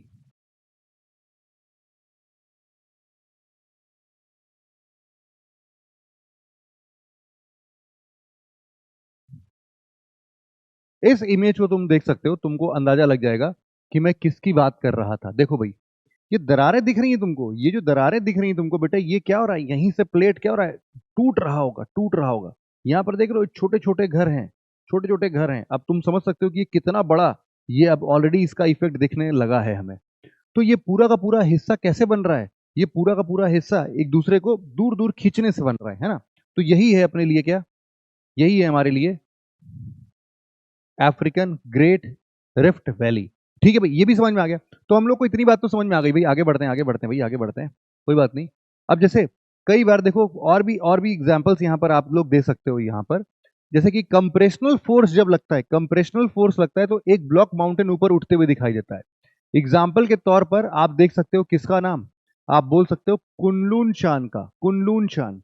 कुनलून चान देखोगे आप, तो यहां पर एक ना, इस वाले रीजन पर एक तुर्फान डिप्रेशन है और यहाँ पर एक जंगार बेसिन और तारिम बेसिन है। यहाँ पर एक फोर्स ऐसा लगता है कि इसकी वजह से कुनलून चांद थोड़ा सा उठता हुआ हमें दिखाई देता है। तो इसी को हम लोग क्या बोल रहे हैं भाई, एग्जाम्पल के तौर पर ब्लॉक माउंटेन इन चाइना। अब कई बार हम लोगों ने ये भी बोला था कि सर टेंशनल फोर्सेस या फिर कंप्रेशनल फोर्सेस जब हम लगाएंगे तो कंप्रेशनल फोर्सेस में क्या होगा, वॉर्पिंग होगा। वॉर्पिंग, वॉर्पिंग का मतलब क्या होता है कि अगर मैं इस पूरे एक एक देखता हूँ यहाँ पर पेज पड़ा है, हाँ ये पड़ा है, देखो भाई ये रहा। इस बात को जरा देखना आप, है ना। अगर मैं बोल रहा हूं कि मान लेते हैं कि ये एक प्लेट है, ये एक प्लेट है, और इस प्लेट पे अगर मैंने थोड़ा भी फोर्स लगाया तो ये फोर्स कैसा हो जा रहा है, ये ऐसा हो जा रहा है ना। या तो अगर मैंने इसको फोर्स लगाया तो ये फोर्स ऐसा हो जा रहा है ना। मतलब क्या है कि जब भी मैं इसमें कंप्रेस कर रहा हूं, कंप्रेस कर रहा हूं इसको, तो ये कैसा मुड़ जा रहा है। इसी मुड़ने को हम लोग क्या बोलते हैं, इसी मुड़ने को हम लोग क्या बोलते हैं, वॉर्पिंग बोलते हैं भाई, वॉर्पिंग। है यहाँ पर एक नया शब्द आपके लिए मिल सकता है, क्या नाम है भाई उसका, वॉर्पिंग शब्द से आप इसको डिनोट कर सकते हो। तो यहां पर landmass due to compressional force अगर मिलेगा तो तुमको अप वॉर्पिंग मिल सकता है और डाउन वॉर्पिंग मिल सकता है, दोनों के दोनों चांसेस मिल सकते हैं। और इसका बहुत ही शानदार एग्जांपल आपको गिनिया हाईलैंड्स के तौर पर मिल जाएगा या फिर जोस प्लेट्यू के तौर पर मिल जाएगा, ये अफ्रीका के अंदर में। ठीक है भाई, ये भी समझ में आ गया आपको। मतलब सिंपल सा है कि एक प्लेट होगा और इसमें कंप्रेशन फोर्स लगेगा, तो या तो ये अपलिफ्ट होगा या तो ये डाउन वॉर्प होगा। तो अपवॉर्प या डाउन वॉर्प अगर हो रहा है ऐसा, तो अब इसी के चलते हम लोग की जो फोल्डिंग्स होती है कि जब कंप्रेशनल फोर्स लग रहा है तो कंप्रेशनल फोर्स कई सारे अलग अलग हिस्सों की बात करती हैं। जैसे कि यहां पर देखो भाई, इस पूरे चट्टान को ऐसा कंप्रेस किया गया, मतलब कि यहां पर पूरा का पूरा खेल वही चल रहा है भाई, कि यहां पर इधर से कंप्रेस और इधर से भी कंप्रेस। तो जब भी हो रहा है तो ये फॉल्ट क्रिएट हो जा रहा है। फॉल्ट का मतलब क्या है, ये anticline syncline, anticline syncline, anticline syncline ऐसे बनता जा रहा है। जैसे सिमेट्रिकल फोल्ड बनता है कभी, इधर से प्रेशर लगा और इधर से प्रेशर लगा, तो बिल्कुल कॉमन तरीके से प्रेशर लगा, तो एकदम सिमेट्रिकल, दोनों साइड के स्लोप्स बिल्कुल बराबर होंगे, इनको हम लोग बोलते हैं सिमेट्रिकल फोल्ड। असिमेट्रिकल फोल्ड में क्या होता है कि एक साइड पर फोर्स थोड़ा कम लगता है और दूसरे साइड से फोर्स थोड़ा ज्यादा लगता है। तो इस वाले फोर्स पे ज्यादा लगने की वजह से ये थोड़ा ज्यादा अंदर चला जाता है, इसलिए इसका स्लोप स्टीप बनता है और एक तरफ स्लोप थोड़ा सा जेंटल रहता है। ऐसे को हम लोग क्या बोलते हैं, असिमेट्रिकल फोल्ड बोलते हैं। कई बार आइसोक्लाइनल फोल्ड होता है कि यहां से फोर्स तो बहुत ही कम है लेकिन इधर वाला फोर्स काफी ज्यादा है, जिसकी वजह से एक 90 डिग्री का स्लोप इस पे सीधे सीधे बन जाता है। इसको हम लोग क्या बोलते हैं, आइसोक्लाइनल फोल्ड बोलते हैं। सिमिलरली ओवरटर्न्ड फोल्ड भी समझते हो तुम लोग कि पहले इधर का फोर्स तो ठीक लग रहा था, ज्यादा लग रहा था, इधर का फोर्स थोड़ा कम था, लेकिन एक के बाद देखा गया कि जब ये पूरा ऐसा सिमेट्रिकल या असिमेट्रिकल फोल्ड बना तो यहां से फोर्स काफी ज्यादा लगने लगा, जिसकी वजह से पूरा गिर गया, आगे की तरफ गिर गया। फिर एक होता है रिकॉम्बेंट फोल्ड। रिकॉम्बेंट फोल्ड मतलब कि जब तुम्हारा ये वाला हिस्सा, जमीन का हिस्सा क्या हो रहा है, तुम्हारे दूसरे वाले एक लिम्ब से, माउंटेन के एक लिम्ब से, मतलब कि ये ऐसा बन जाए, ऐसा बन जाए। यहां आप देखो, देखो अभी तो पहाड़ कैसा है भाई, मान लेते हैं ऐसा पहाड़ है ना, अभी तो पहाड़ ऐसा है, लेकिन ये पहाड़ ऐसा बन जाए, इतना फोर्स में इसमें लगा दूं कि भाई साहब ये वाला जो हिस्सा है जमीन के बिल्कुल पैरेलल चला जाए, मतलब ये ऐसा हो जाए, ऐसा, ये ऐसा। अगर ये पैरेलल हो जाए मतलब कि इस केस में जो ये जमीन है, ये जमीन और ये माउंटेन का एक लिम्ब जो है, ये दोनों आपस में क्या हो गए, पैरेलल हो गए। इसी को हम क्या बोलेंगे, इसी को हम लोग बोलेंगे बेटा क्या, recombinant fold, recombinant fold, recombinant fold. फिर यहां पर ओवर थ्रस्ट फोल्ड की बात आ रही है। अब इस तरीके से यार, इधर से कोई गिरा, ऊपर से कोई और चढ़ गया, तो उसके लिए एक एस शेप का यहां पर कुछ बन जाता है। एक होता है निपीस। निपीस का मतलब होता है ये पहाड़ ऊपर चढ़ते चढ़ते दूसरे पहाड़ के ऊपर चढ़ जाता है। अलग अलग फोल्ड्स हैं। ऑप्ट्यूस मतलब काफी ब्रॉडन होगा, एक्यूट मतलब कि बहुत पतले पतले पहाड़ बन जाएंगे। फैन शेप्ड भी हो सकता है कि मल्टीपल ऐसे ऐसे फोल्ड्स बन सकते हैं। सारे के सारे जितने भी पैटर्न्स आपने देखे हैं ये सब क्या है भाई साहब, फोल्ड्स के अलग अलग नतीजे हैं, है ना। जो ये फोल्ड हो रहा है मतलब कि कंप्रेशनल फोर्स लग रहा है, इसके अलग अलग नतीजे हैं। इतनी बातें तुमको आई थिंक समझ में आ गया होगा। तो यहां पर एक बार मैं तुमको फिर से दिखा देता हूं, एक बार कहां गया भाई अपना, इसकी अगर तुम बात कर रहे हो तो फोर्सेस अफेक्टिंग वॉल्केनिक अर्थ का जो क्रस्ट है, forces affecting earth crust, endogenic forces में अगर हमने डायस्ट्रोफिक फोर्सेस की बात की थी, जहां पर हम स्लो मूवमेंट देख रहे थे, तो इसको हमने बोला एपिरोजेनेटिक, मतलब अपलिफ्टमेंट होता हुआ देख सकते हैं या सबसिडेंस होता हुआ देख सकते हैं। या फिर ओरोजेनेटिक फोर्सेस में टेंशनल फोर्स, टेंशनल फोर्स में हमने बोला माउंटेन फॉर्मेशन तो होगा ही होगा। मतलब दोनों ही केसेस में हम बोल सकते हैं कि ये अगर कंप्रेशनल फोर्स हो या टेंशनल फोर्स हो, दोनों में माउंटेन फॉर्मेशन तो होगा ही होगा। नाम भी वैसा ही है, माउंटेन फॉर्मिंग फोर्सेस। तो इसी को हम लोग क्या बोलते हैं भाई, हॉरिजॉन्टल मूवमेंट बोलते हैं। ठीक है भाई, इतनी बातें क्लियर हो गई अपने मन में। अब हम लोग आगे बढ़ते हैं बेटा। आगे बढ़ते हुए हम लोग को मिलता है क्या, हम लोग को मिलता है वेदरिंग। अब यहां से हमारा कौन सा पोर्शन स्टार्ट हो गया, एक्सोजेनिक फोर्सेस इस्तेमाल हो गया। अब यहां से हम किसको पढ़ रहे हैं भाई, यहां से हम पढ़ रहे हैं क्या, एक्सोजेनिक फोर्सेस। और एक्सोजेनिक फोर्सेस में सबसे पहला पार्ट हमारा क्या आता है, वेदरिंग आता है, वेदरिंग। अब वेदरिंग का मतलब क्या है, जरा इसको ध्यान से सुनना समझना, क्योंकि ये चीज अगर तुमको समझ में आ गई तो तुमको बहुत सारी चीजें इजी हो जाएंगी। अब ये क्या है कैसे, जरा इसको हम समझने की कोशिश करते हैं। हाँ, यहां पर अब बात कुछ ऐसी होगी कि मान लेते हैं कि मैकेनिकल डिसइंटीग्रेशन की बात है। जैसे वेदरिंग का मतलब क्या है, सबसे पहले मैं तुम्हें यही समझा देता हूँ। देखो कभी भी कोई भी पार्ट, कभी भी कोई भी पार्ट, अरे यार ये कहाँ चला गया, कैसे आ गया, हाँ। कभी भी कोई भी पार्ट अगर हमारे अर्थ का ऐसा कोई क्रस्ट जो कि या तो फिजिकल प्रेशर से या फिर किसी केमिकल एजेंट से डिसइंटीग्रेट हो जाए।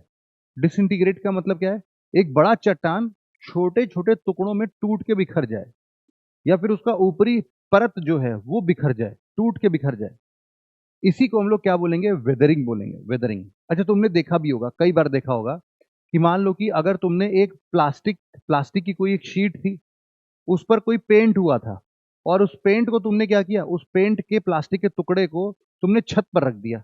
अब तुमने देखा होगा कि छत पर कई बार ऐसा होता है कि धूप पड़ रही है, तब से बारिश हो गई, तो प्लास्टिक तो कमजोर हो ही जाएगा, लेकिन उसके ऊपर जो पेंट की परत थी वो भी पपड़ी बन के क्या करने लगती है, निकलने लगती है बाहर की तरफ। एक्चुअल में तुम इसी को रिलेट कर सकते हो किससे, वेदरिंग से। वो जो सन की धूप पड़ रही थी, सूरज से जो धूप आ रही है, वो सूरज की धूप टेम्परेचर को इतना ज्यादा बढ़ा देती है कि कोई भी ऑब्जेक्ट जब गर्म होता है तो अपने आप को एक्सपैंड करता है। फिर रात में ठंडा हो गया, ठंडा होने के बाद फिर कॉन्ट्रैक्ट। अब सोचो यही प्रक्रिया सालों भर चली, मतलब 1 2 साल 3 साल चली, एक्सपेंशन कॉन्ट्रैक्शन एक्सपेंशन कॉन्ट्रैक्शन। तो जो पेंट का लेयर था वो तो चिटक जाएगा ना, है ना, वो उसमें तो क्रैक्स डेवलप हो ही जाएंगे फॉर श्योर है ये तो इसीलिए हम लोग इसको क्या बोलते हैं बेटा, वेदरिंग बोलते हैं। वेदरिंग का मतलब है कि मैकेनिकल डिसइंटीग्रेशन हो। मैकेनिकल मतलब कि इसमें कोई भी फिजिकल प्रकार से चेंजेस करने की बात हो रही है, या तो टेम्परेचर में या तो प्रेशर में, इन दोनों के चेंजेस से ही किसी में भी फिजिकल चेंजेस आने की संभावनाएं बहुत ज्यादा होती हैं। फिर इसके बाद हम लोग बोलते हैं क्या, केमिकल डिकम्पोजिशन। केमिकल डिकम्पोजिशन का मतलब क्या है, जैसे मैं एग्जांपल दूं अगर तुम्हें अभी अभी के लिए, तो मान लो हम लोग किसका नाम सुनते हैं भाई, एसिड रेन का नाम सुनते हैं। ये एसिड रेन किस बला का नाम है?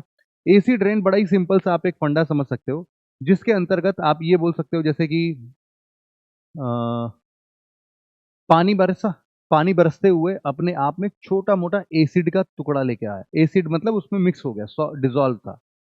अब मान लो कि ऐसे कोई भी चट्टानों पर जब ये एसिड वाला पानी गिरता है, तो उसको वो क्या करता है, इरोड कर देता है। उसको वो क्या करता है भाई साहब, उसको वो घोल देगा, उसका ऊपरी सरफेस क्या होगा, घुल जाएगा कहीं पर तो, और ऊपरी परत हट जाएगा।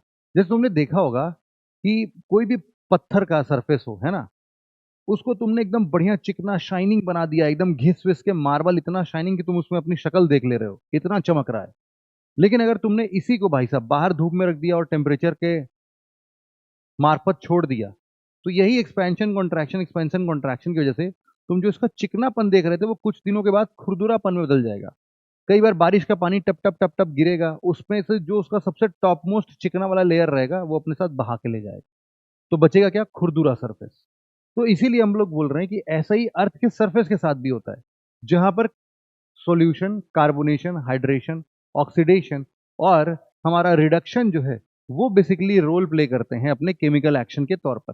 तो यहां पर हमेशा समझना है कि जब भी वेदरिंग की बात हो रही है, वेदरिंग का मतलब है कि या तो मैकेनिकल प्रेशर स्ट्रेस लगा के डिसइंटीग्रेट कर दो उन रॉक्स के टुकड़ों को, या फिर कुछ ऐसे केमिकल कॉम्पोजिशन या फिर केमिकल डिकम्पोजिशन से आप क्या कर सकते हो, उसको तोड़ सकते हो।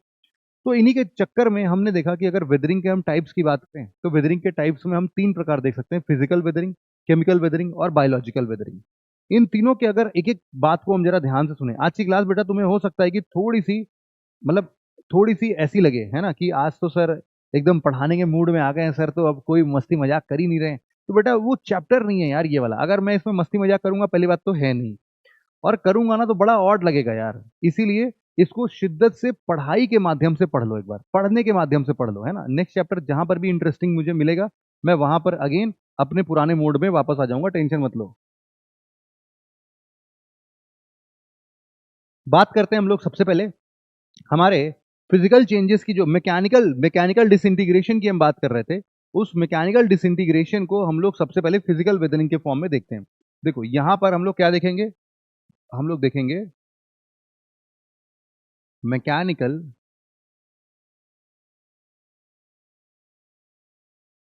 डिसइंटीग्रेशन के अलग अलग प्रोसेस या फिर टाइप्स। इनको जरा हम लोग समझते हैं क्या चीज है भाई।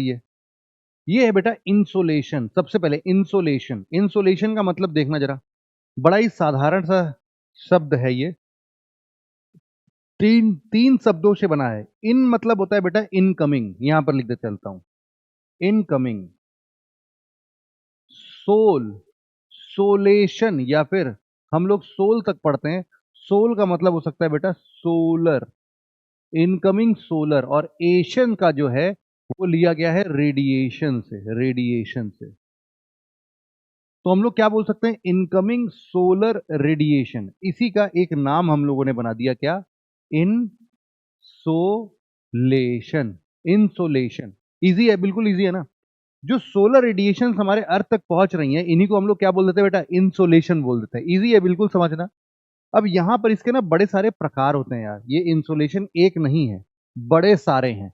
तो इंसुलेशन की वजह से अलग अलग तरीके से किसी भी एक चट्टानों को अफेक्ट करता है। वो अलग अलग चट्टानें कैसी हैं, कैसी चेंजेस लाती हैं, उनके बारे में जरा हम समझते हैं। जैसे देखो, सबसे सबसे बढ़िया एग्जांपल मैं देता हूँ। जैसे मान लो ना, कभी अगर डायर्नल टेम्परेचर बहुत ज्यादा है, डायर्नल टेम्परेचर का मतलब मैं समझा देता हूँ। दिन में बहुत ज्यादा धूप, बहुत ज्यादा गर्मी, और रात के टाइम पर बहुत कम टेम्परेचर। ये ज्यादातर केसेस में आपको डिजर्ट एरियाज में या फिर कहीं बिल्कुल मतलब डिजर्टी एरियाज जो भी होते हैं वहां पर तो देखने को मिलेगा ही मिलेगा। कुछ और भी रीजन्स हो सकते हैं जहां पर चट्टाने वगैरह थोड़ी बहुत मिले। तो आप देखोगे अगर डायर्नल टेम्परेचर ज्यादा हुआ, मान लेते हैं कि दिन में 32, 35, 40 डिग्री सेल्सियस, और रात में आते आते 4, 5, 10 डिग्री सेल्सियस, ऐसे सिचुएशन में हम बोलेंगे कि भाई साहब डायर्नल टेम्परेचर वेरिएशन तो बहुत ही ज्यादा है, और इसके वजह से इंसोलेशन होने की क्षमता ज्यादा हो जाती है। दूसरा, हम लोग बोलते हैं कि ड्यूरिंग डे टाइम क्या होता है, टेम्परेचर बढ़ेगा ही बढ़ेगा भाई साहब, क्योंकि सूरज की धूप फटाफट से चट्टानों पर सीधे सीधे आके पड़ रही है। अब सीधे सीधे आके जब पड़ रही हैं तो टेम्परेचर 40 डिग्री के आसपास मान लेते हैं। तो ये क्या होगा, कोई भी चीज को अगर गर्म करते हो तो क्या करता है, एक्सपैंड करता है। तो चट्टाने क्या होंगी, एक्सपैंड हो जाएंगी भाई साहब। एक्सपेंशन के बाद क्या होगा, दूसरा रात में ठंडा भी हो जाएगा। रात में क्या हुआ, टेम्परेचर 4 से 5 डिग्री सेल्सियस पर रॉक्स कॉन्ट्रैक्ट कर रहे हैं। हर एक दिन सुबह एक्सपैंड करते हैं, रात में कॉन्ट्रैक्ट करते हैं, एक्सपैंड करते हैं, कॉन्ट्रैक्ट करते हैं। तुमने वो देखा होगा बेटा, कभी कोई तार अगर लेते हो तुम, तार तार को तुम अगर कितना भी कोशिश कर लो तोड़ने का नहीं टूटता है। तुम क्या करते हो उसको, इधर इधर इधर इधर इधर इधर ऐसे से बेंड करते हैं हम लोग। और एक बार ऐसे बेंड करते करते करते करते वो क्या होता है, टूट जाता है, खट से टूट जाता है। तो हमने किया क्या, हमने उसको जब ऐसे किया तो बेटा ऊपरी किनारे को हमने एक्सपैंड किया, और जब दूसरी तरफ मुड़ा तो हमने उसको कॉन्ट्रैक्ट किया, और उसके दूसरे एंड को हमने क्या किया, एक्सपैंड किया। मतलब कि ऐसा कुछ देखो, हमने अगर एक वायर लिया और दूसरी तरफ हमने ऐसे कर दिया, तो हम लोग जरा इस रीजन को अगर देखें, मतलब कि अगर हमारे पास एक वायर था, उस वायर को हम लोगों ने ऐसा करना स्टार्ट कर दिया, एक बार इधर की तरफ मोड़ते, एक बार इधर की तरफ, तो तुम देखोगे कि हमारा जो ये वाला एरिया है, ये वाला एरिया हमेशा क्या करेगा, एक्सपैंड करेगा। चाहे वो इधर हो, चाहे वो इधर हो। और दूसरा हिस्सा हम बोल रहे हैं, ये वाला हिस्सा, ये क्या कर रहा है, कॉन्ट्रैक्ट कर रहा है। और ये वाला हिस्सा यहां पर कॉन्ट्रैक्ट कर रहा है। तो एक बार एक्सपैंड, एक बार कॉन्ट्रैक्ट। जब इसको एक्सपैंड करें तो ये वाला कॉन्ट्रैक्ट था, जब इसको कॉन्ट्रैक्ट किया तो इधर वाला एक्सपैंड हो गया। तो मतलब तारों के बीच में हमने क्या किया, एक्सपेंशन कॉन्ट्रैक्शन, एक्सपेंशन कॉन्ट्रैक्शन से हमने उसको कमजोर कर दिया। अब वो टूट के बिखर जाएगा, टूट जाएगा, आसानी से टूट जाएगा। तो यही बात तो मैं यहां पर भी बोल रहा हूं कि भैया डे टाइम पर चट्टाने क्या होंगी, फूल जाएंगी, एक्सपैंड हो जाएंगी। और जो हमारा टेम्परेचर कम होगा रातों में तो वहां कॉन्ट्रैक्ट कर जाएंगी। इनके एक्सपेंशन कॉन्ट्रैक्शन से रॉक्स में टेंशन क्रिएट होगी, कंप्रेशन क्रिएट होगी, जिसके वजह से वो एक बड़े ब्लॉक से छोटे छोटे टुकड़ों में टूट के बिखर जाएंगे। इसी को तो हम लोग क्या बोल रहे हैं, ब्लॉक डिसइंटीग्रेशन। वो कुछ ऐसा दिखने लगेगा हमें कि हर चट्टानों के बीच बीच में ऐसी दरारें दिखने लगेंगी, हमें पपड़ी दिखने लगेगा, ऐसा बोल सकते हो आप, है ना। इसी तरीके से हमारा अगला जो है वो है ग्रैनुलर डिसइंटीग्रेशन। Granular disintegration. अच्छा बेटा एक बात बताओ, काला कपड़ा ज्यादा हीट एब्जॉर्ब करता है या सफेद कपड़ा? तुम देखोगे कि सऊदीया में जो शेख लोग होते हैं, अल हबीबी करते रहते हैं, है ना। अब तुम उनका गाउन वाउन देखोगे बेटा, हमेशा सफेद रंग के कपड़े पहनते हैं। ऊपर सिर को भी ठंडा रखने के लिए ऊपर भी उन्होंने सफेद रंग का कपड़ा, शरीर में यही हिस्सा तो काले रंग का, यहाँ पर उनको बाल बाल दिखता होगा, तो इसको भी उन्होंने ढक के क्या किया, सफेद रंग का वो लगा लेते हैं। तो अगर तुम सोचो कि वहां के लोग, वहां गर्मी बड़ी पड़ती है, तो उन लोगों ने क्या किया, उस खतरनाक टेम्परेचर को अडाप्ट करने के लिए उन्होंने सफेद रंग के कपड़े पहनना शुरू कर दिया। तो सारे के सारे सफेद रंग के कपड़े पहन रहे हैं, क्यों? क्योंकि धूप बहुत है, हीट एब्जॉर्ब नहीं कराना चाहते। बल्कि सफेद रंग पर तो ऐसा होता है कि धूप आएगी और टकरा के वापस चली जाएगी, रिफ्लेक्ट बैक हो जाती है।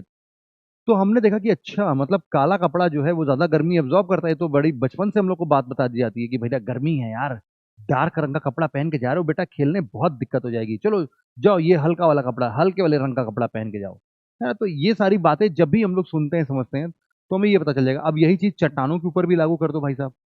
चट्टानों के रंग एक साथ एक जगह पर, सब जगह एक समान तो नहीं हो सकते। चट्टानों के साथ भी होता है, कहीं पर काले रंग ज्यादा होते हैं और कहीं पर नहीं होते हैं। तो जहां जहां पर भी ये डार्क स्पॉट्स मिलेगा भाई साहब, वहां की हीट ज्यादा एब्जॉर्ब होगी, ज्यादा एक्सपैंड होगी। ज्यादा एक्सपैंड होगी तो कुछ टाइम के बाद बेटा क्या देखने को मिलेगा कि उतना उतना दूर का हिस्सा जो है वो टूट टूट के नीचे गिर गया है और वहां वहां पर ये गड्ढे बन गए हैं। इसी को हम लोग क्या बोलते हैं? इसको हम लोग बोलते हैं बेटा ग्रैनुलर डिसइंटीग्रेशन। Granular disintegration. हम बोल रहे हैं कि rock composed of course material grade, differential absorption of heat, जहां पर इंसुलेशन डिफरेंट हो रहा है, एक्सपेंशन कॉन्ट्रैक्शन होता है, ये सारे के सारे डार्क ग्रेन्यूल्स जो हैं वो नीचे की तरफ गिर जाते हैं। यहाँ पर हम बोल सकते हैं कि डिफरेंशियल स्ट्रेस लग रहा है, अलग अलग प्रकार से स्ट्रेस स्ट्रेस लग रहा है। ऐसे एक प्रोसेस जिसको हम लोग बोलते हैं एक्सफोलिएशन। एक्सफोलिएशन। एक्सफोलिएशन क्या चीज है इसको भी समझते हैं। एक्सफोलिएशन मतलब कि ओनियन विदरिंग है। ओनियन विदरिंग जैसे प्याज के बेटा अलग अलग छिलके निकल जाते हैं ना, वैसे ही समझ लो कि अब देखो, अच्छा एक बात तुम खुद सोचो कि सूरज की धूप जो आ रही है बेटा, वो क्या चट्टानों के बिल्कुल गहराइयों में अंदर घुस जाएगी क्या? मान लो चट्टानें 2 फीट ऊंची हैं, इतनी मोटी चट्टान है, इतनी मोटी चट्टान, तो उसका कुछ ही हिस्सा तो धूप पेनिट्रेट कर पाएगा, उतना ही हिस्सा तो गर्म होगा, अंदर का बाकी हिस्सा तो ठंडा ही रहेगा। तो यहां पर वही बात हो रही है कि जितने हिस्से पर क्या होता है कि धूप आती है वो एक्सपैंड हो जाता है, फिर धूप चली जाती है तो कॉन्ट्रैक्ट हो जाता है। Expand contract expand contract expand contract expand contract करते करते करते करते एक दिन वो नीचे गिर जाएगी। तो तुम देख सकते हो इसका एक जो परत है, ऊपरी परत, वही टूट के अगर बिखर जाए, जैसे प्याज का छिलका हमने काट के बाहर निकाल दिया, piling of layers of onion, it is just like piling of onions of layers of onion, उसके जैसा दिखता है एक्सफोलिएशन। एक्सफोलिएशन। तो यहाँ पर जो भी हीट के बैड कंडक्टर होते हैं रॉक्स, उन पर देखने को मिलता है कॉन्ट्रैक्शन एक्सपेंशन से आउटर लेयर पर, यहाँ पर आपको एक ऐसा ही क्या बोलते हैं इफेक्ट देखने को मिलेगा जिससे कि वो बाहर निकल कर गिर जाते हैं। अगला हमारा शैटरिंग है। शैटरिंग। शैटरिंग का मतलब ऐसा ही कुछ होता है जैसे अपना अभी एक्सफोलिएशन टाइप का ही होता है, लेकिन यहाँ पर नया सरफेस ब्रेक का बनता जाता है और ये बड़े नुकीले होते हैं भाई साहब। तुमने देखा होगा कुछ पत्थर बेटा अलग प्रकार से नुकीला हो रहा है ना, बिल्कुल अलग तरीके से नुकीला हो रहा होता है। तो उस सिचुएशन में हम लोग ये बात बोल सकते हैं कि अच्छा, ये नुकीला नुकीला जो बन रहा है इसको क्या बोलते हैं? फ्लेक्स बोलते हैं, फ्लेक्स। अच्छा, पुराने जमाने में तुमने देखा होगा बड़े सारे चट्टान ऐसे होते भी थे कि वो टक टक टक मारने से उनका एक लेयर गिर जाता था। उससे तो लोग पहले क्या, वो टूल्स वगैरह बनाते थे, है ना, जो हम लोगों ने देखा था। क्या क्या था? मोनोलिथिक नहीं, मोनोलिथिक तो एक हो गया, उसको क्या बोलते थे, मिनिएचर वाला जो था, मिनिएचर वेपन्स जो थे उसको, है ना, हम लोगों ने अलग अलग पीरियड में देखा था। हाँ, मेजोलिथिक बोला था, नियोलिथिक बोला था, नियोलिथिक। तो नियोलिथिक में क्या होता था, बड़े छोटे जो हो जाते थे, वैसे ही समझ लो कि यहाँ पर भी बड़े नुकीले और बड़े छोटे यहाँ पर शैटरिंग हो जाती है। किसकी वजह से हो रही है भाई साहब? धूप की वजह से हो रही है। ये सारे जितने भी अभी तक हमने पढ़े हैं सब के सब धूप की वजह से। अब दूसरा आता है, देखो एक तो था इंसुलेशन। इंसुलेशन के अंदर में हम लोगों ने क्या देखा? सबसे पहले यहां पर फिर से दिखा देता हूं। इंसुलेशन के अंदर में हम लोगों ने सबसे पहले देखा बेटा क्या? Block disintegration. ब्लॉक डिसइंटीग्रेशन के बाद हमने देखा ग्रैनुलर डिसइंटीग्रेशन, ये वाला देखो। ग्रैनुलर डिसइंटीग्रेशन के बाद हमने बोला कि नहीं नहीं, ऊपर ऊपर के जो एक एक परत है वो भी ओनियन लेयर वाले हिस्से, एक्सफोलिएशन। और एक्सफोलिएशन के बाद हम लोगों ने बिल्कुल लास्ट में एकदम ऐसे शार्प एंगुलर टाइप का अगर कुछ बनाते हैं तो उसको हम लोगों ने बोला डिस शैटरिंग। शैटरिंग बोला हमने उसको। तो डिसइंटीग्रेशन कैसा हो रहा है भाई साहब? शैटरिंग के कारण, शैटरिंग जैसा हो रहा है। ठीक है, अब अगला आता है कि चलो भाई धूप तो हो गया, टेम्परेचर तो हमने बढ़ा के देखा और वहां से भी चीजें हमें समझ में आ गई, लेकिन अगर टेम्परेचर घटाने लगे तो भाई साहब यहां से भी तो कुछ हो सकता है, क्या कहते हो? अरे हो पाएगा कि नहीं हो पाएगा? भाई टेम्परेचर घटा दोगे तभी तो बवाल ही मचेगा। अब टेम्परेचर अगर तुमने घटा दिया और उससे बवाल मच रहा है, कैसे? तुमको एक बात का पहले ही बता देता हूँ कि वाटर अपने आप में एक बड़ा ही पिक्यूलियर क्वालिटी के साथ आता है। इस पानी को अगर तुम चाहो बर्फ में जमा दो तो बेटा इसका जो लेवल है तुम बताओ, इसका लेवल नीचे गिर जाएगा या फिर इसका लेवल ऊपर उठ जाएगा? द आंसर इज इसका लेवल ऊपर उठ जाएगा। क्यों? क्योंकि जब बर्फ या फिर जब पानी को हम लोग ठंडा करते हैं तो इसका एक बड़ा ही विचित्र प्रकार है कि यूजुअली अगर किसी भी चीज को आप ठंडा करते हो तो वो कॉन्ट्रैक्ट होता है, लेकिन वाटर का सबसे मैक्सिमम जो आप बोल सकते हो डेंसिटी है, सबसे कम, सबसे ज्यादा डेंसिटी मतलब सबसे कॉन्ट्रैक्ट फॉर्म में होगा, वो 4 डिग्री सेल्सियस पर होगा। और 4 डिग्री सेल्सियस से जैसे जैसे आप 0 डिग्री सेल्सियस की तरफ बढ़ने लगते हो, आइस जो है वो हल्का हल्का एक्सपैंड होने लगता है। तो ये इसका पेक्यूलियर फीचर है कि 0 डिग्री आइस की जब भी बात होगी तो 0 डिग्री आइस इस पानी से हमेशा हल्का रहेगा, एक्सपैंडेड मोड में रहेगा।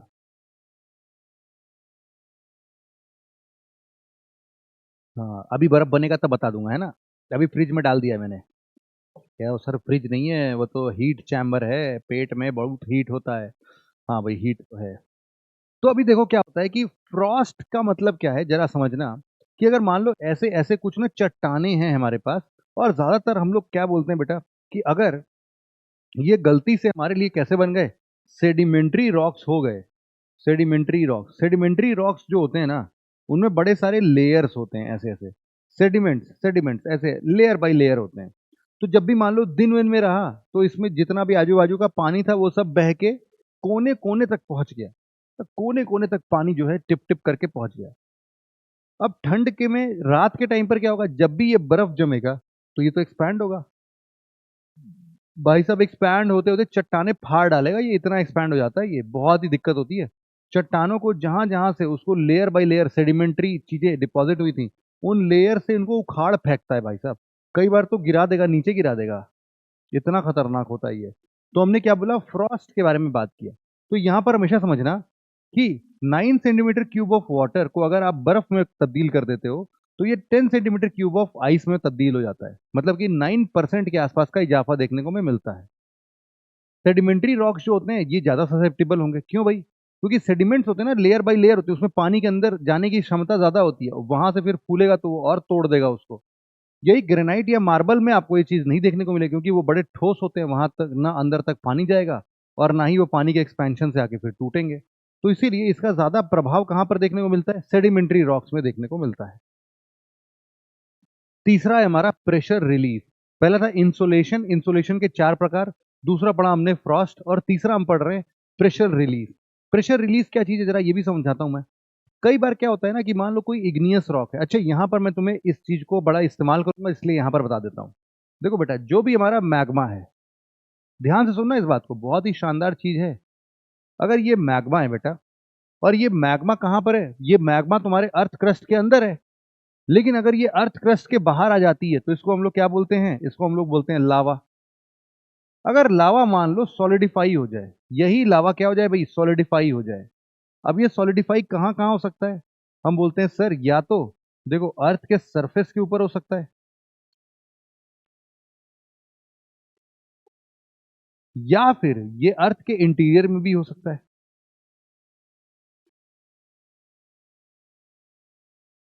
अर्थ के इंटीरियर में भी हो सकता है। जब भी हम बात कर रहे हैं अर्थ के सरफेस पे होगा या फिर अर्थ के इंटीरियर में होगा, इन दोनों ही केसेस में अगर ये मोल्टेन मैग्मा, ये क्या है भैया, मोल्टेन मैग्मा है, मोल्टेन मैग्मा।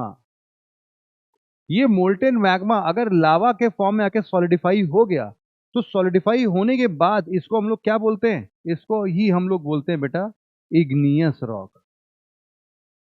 Igneous rocks.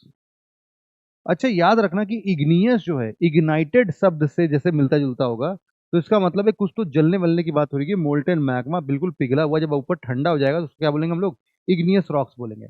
अब बेटा यही इग्नियस रॉक्स कई बार क्या होता है, कई बार क्या होता है, ये इरोड होगा, मतलब इसकी चट्टानों को पानी काट के ले जाएगी, और कहीं पर मान लेते हैं कि ऐसा कहीं पर डिप्रेशन टाइप का होगा। तो डिप्रेशन में क्या होगा, लेयर बाय लेयर क्या होगा, ऐसे ऐसे एक एक लेयर बाय लेयर क्या होगा, यहाँ पर चीजें जमने लगेंगी, यहाँ पर डिपॉजिट्स होने लगेंगे, है ना। ये जो डिपॉजिट्स हो रहे हैं, अब मान लेते हैं कि यहीं पर कभी कुछ ऐसा भी सिचुएशन बना कि इसका ना, ये जो पूरा इग्नियस रॉक था, ये धीरे धीरे आते आते भाई साहब, ये जो नीचे वाले लेयर्स हैं, ये वाले लेयर्स, ये सब तो बेटा बड़े ज्यादा कंप्रेशन में आ जाएंगे, है ना। ये सारे लेयर्स क्या बहुत ज्यादा कंप्रेशन में आ जाएंगे, ये वाले हिस्से जो है, यहाँ तक 2-3 लेयर मान लो इसके ऊपर, क्योंकि बहुत भारी सामान पड़ गया ना। अब किसी वजह से अगर ये ऊपरी हिस्सा फिर से गायब हो जाए, तो हम लोग देखते हैं कि यहाँ पर जो लेयर बाय लेयर टेम्परेचर और प्रेशर की वजह से एकदम दबा दबा के क्या बन गया था, सेडिमेंट्स के तौर पर बन गया था, सेडिमेंट का डिपॉजिट हो रहा था। हम लोग क्या लिखते हैं, डिपोजिशन ऑफ सेडिमेंट्स हो रहा था।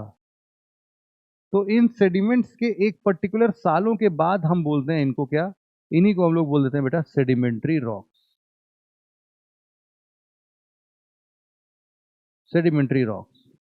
अब जरूरी नहीं है कि ये सेडिमेंट्री रॉक्स जो हैं वो हर बार सिर्फ और सिर्फ इग्नियस रॉक से ही बने। देखो कई बार हमारे यहाँ पर मेटामॉर्फिक रॉक्स भी होते हैं।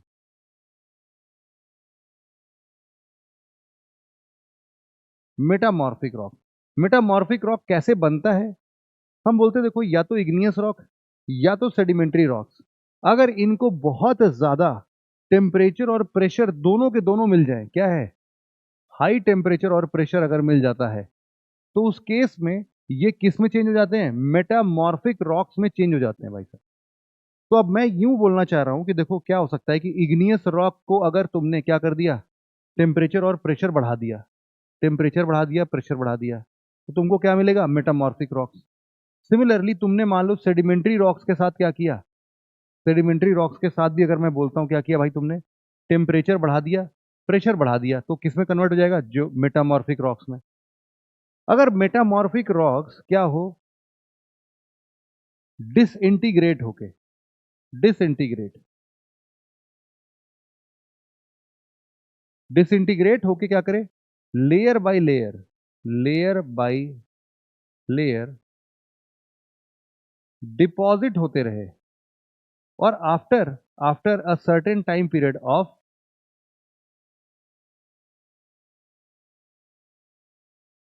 Temperature and pressure, it will become what? Sedimentary rocks. Similarly यही चीज, सेम टू सेम चीज हम किसके लिए बोल सकते हैं? हम बोल सकते हैं इग्नियस रॉक से सेडिमेंट्री रॉक्स की तरफ बदलने में। मतलब कि इग्नियस रॉक्स जो है वो भी क्या कर सकता है, डिपोजिट होने के बाद सेडिमेंट्री रॉक्स बना सकता है। और एक चीज बस मैं आपको और बता देता हूं कि कई बार देखो भाई साहब, टेम्परेचर बड़ा जिद्दी होता है, टेम्परेचर इतना जिद्दी होता है, इतना जिद्दी होता है कि मेटामॉर्फिक जैसे रॉक्स को भी पिघला देता है। अब वो पिघलेंगे, पिघलने के बाद वापस से वॉल्केनिक इरप्शन के तौर पर बाहर आएंगे, और जैसे ही ठंडे होंगे उनको हम क्या बोल देंगे? इग्नियस रॉक्स बोल देंगे। तो इन तीनों के बेसिस पर ना क्या होता है, इन तीनों की तिकड़ी बैठती है और तीनों एक दूसरे में कन्वर्ट हो सकते हैं। हाँ, इसी को हम लोग क्या बोलते हैं बेटा, हमने रॉक्स के टाइप्स तो पढ़ ही लिए, रॉक्स के टाइप्स तो पढ़ ही लिए, हम लोगों ने एक और शानदार चैप्टर पढ़ लिया, टॉपिक पढ़ लिया, जिसको हम लोग बोलते हैं क्या? Rock cycle. यही है बेटा रॉक साइकिल। इग्नियस रॉक से तुम चाहे सेडिमेंट्री बना दो, चाहे मेटामॉर्फिक बना दो, मेटामॉर्फिक को चाहे तुम इग्नियस बना दो, चाहे तुम सेडिमेंट्री बना दो, या फिर सेडिमेंट्री को चाहे तुम मेटामॉर्फिक या फिर इग्नियस वापस से बना दो। इन सभी चीजों में क्या हो सकता है? यही क्या कहलाता है? Rock cycle. अब तुम्हें इतना बात का ज्ञान हो गया अगर, तो अब यहाँ पर जरा आते हैं वापस से और देखते हैं जरा यहाँ पर क्या है। ये बोल रहा है कि बहुत सारे इग्नियस या मेटामॉर्फिक रॉक जब अर्थ के बहुत अंदरूनी हिस्से पर, डीप विद इन इनसाइड, ये जमा हो जाते हैं, और उसके ऊपर क्या हो रहा है, लेयर बाय लेयर कुछ ना कुछ आता जा रहा है, आता जा रहा है, आता जा रहा है, तो इसमें बहुत सारा लोडिंग मैकेनिज्म के तहत प्रेशर लगता है, प्रेशर लगता है। और कभी यही चीज ऊपरी से मान लो हवा चलने लगी, नदी बहने लगी, तो नदियां इसको अपने साथ बहुत सारे लेयर्स को बना बहा के लेते जाएंगी। अब यहाँ पर जो ये हिस्सा था भाई साहब पहले, अब ये धीरे धीरे धीरे धीरे क्या करने लगेगा, अपने आप को एक्सपैंड करने लगेगा सभी दिशाओं में, अपने आप को अनलोड करने लगेगा।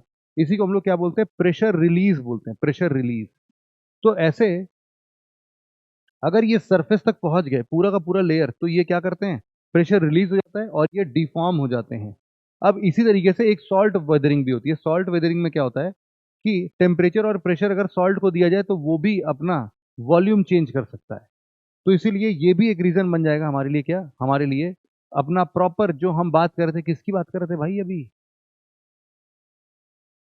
वेदरिंग, वेदरिंग की बात चल रही है अभी। तो ये सब क्या एग्जांपल्स हैं? वेदरिंग, डिसइंटीग्रेट करने की बात हमने पढ़ा था ना, या तो फिजिकल डिसइंटीग्रेट हो जाए तो केमिकल हो जाए। तो अब यहां तक फिजिकल डिसइंटीग्रेशन की बात हो गई, अब जरा हम लोग केमिकल डिसइंटीग्रेशन की बात करते हैं। केमिकल वेदरिंग की जब भी हम लोग बात करते हैं तो यहाँ पर केमिकल रिएक्शंस होने की बात होती है।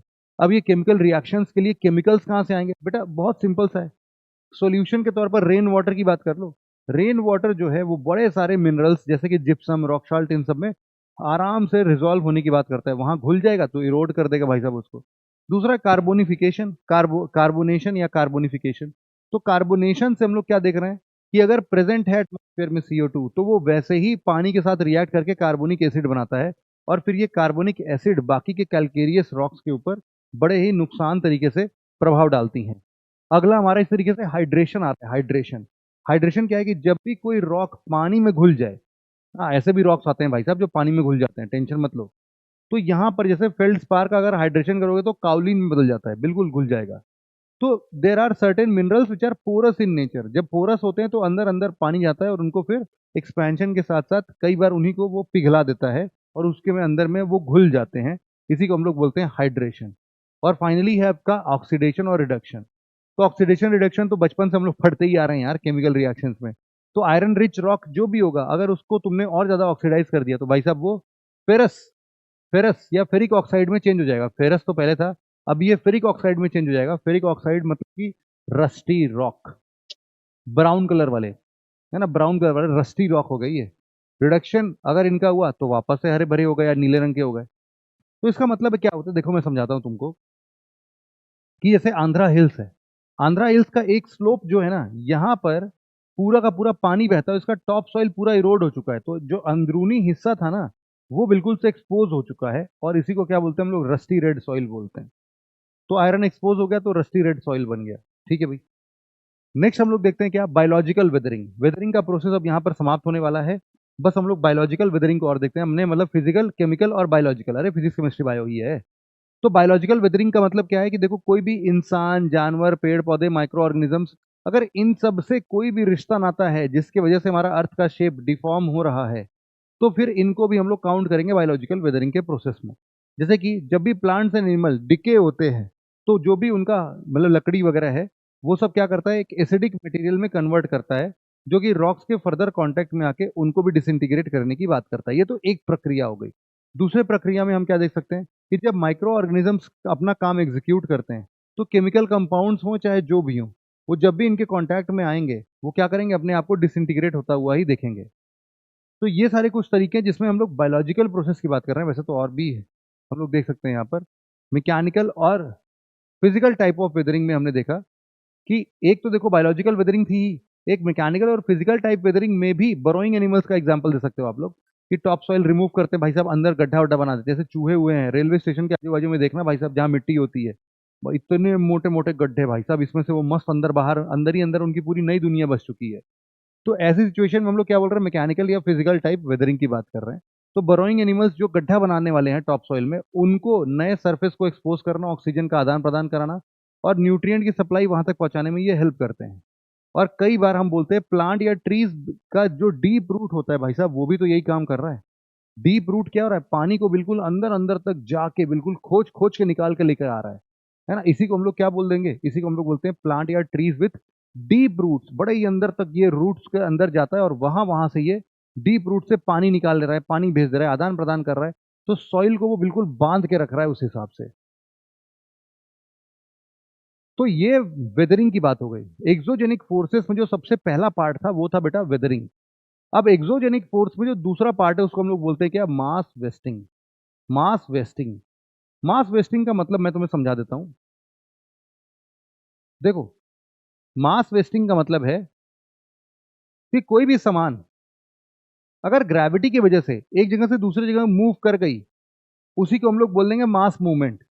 इनका ये कहना है कि देखो वेदर्ड मटेरियल या वेदर्ड रॉक्स अगर होंगे, चट्टानों के मान लो स्लोप ऐसा है ना, चट्टानों का स्लोप जो है वो कुछ ऐसा है। अब यहां पर अगर कोई वेदर्ड रॉक्स पड़े होंगे तो जायज सी बात है कि ये ग्रेविटी इनको क्या करेगी, अपने तरफ खींच के इनको लुढ़का लुढ़का के इनको कहाँ पहुंचा देगी, यहां पहुंचा देगी, है कि नहीं। लेकिन अगर हमने बोला कि ये इतना स्लोप ही नहीं है, तो हमने बोला कि यार देखो एक स्लोप ऐसा है।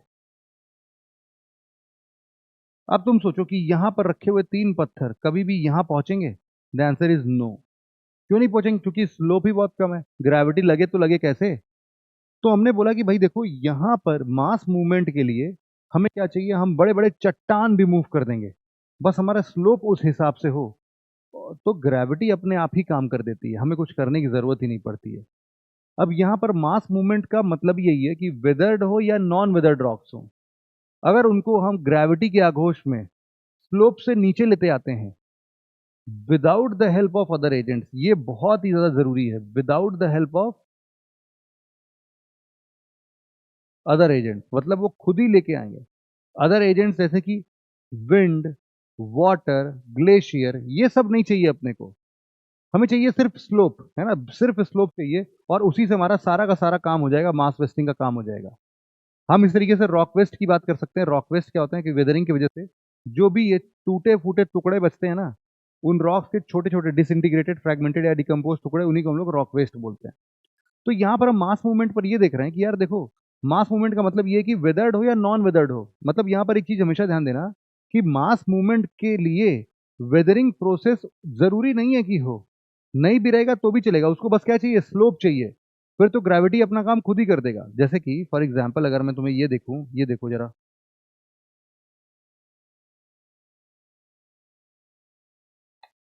ये मान लेते हैं कि ये हमारे पास एक रॉक है और ये हमारे पास मान लेते हैं एक पत्थर है ना।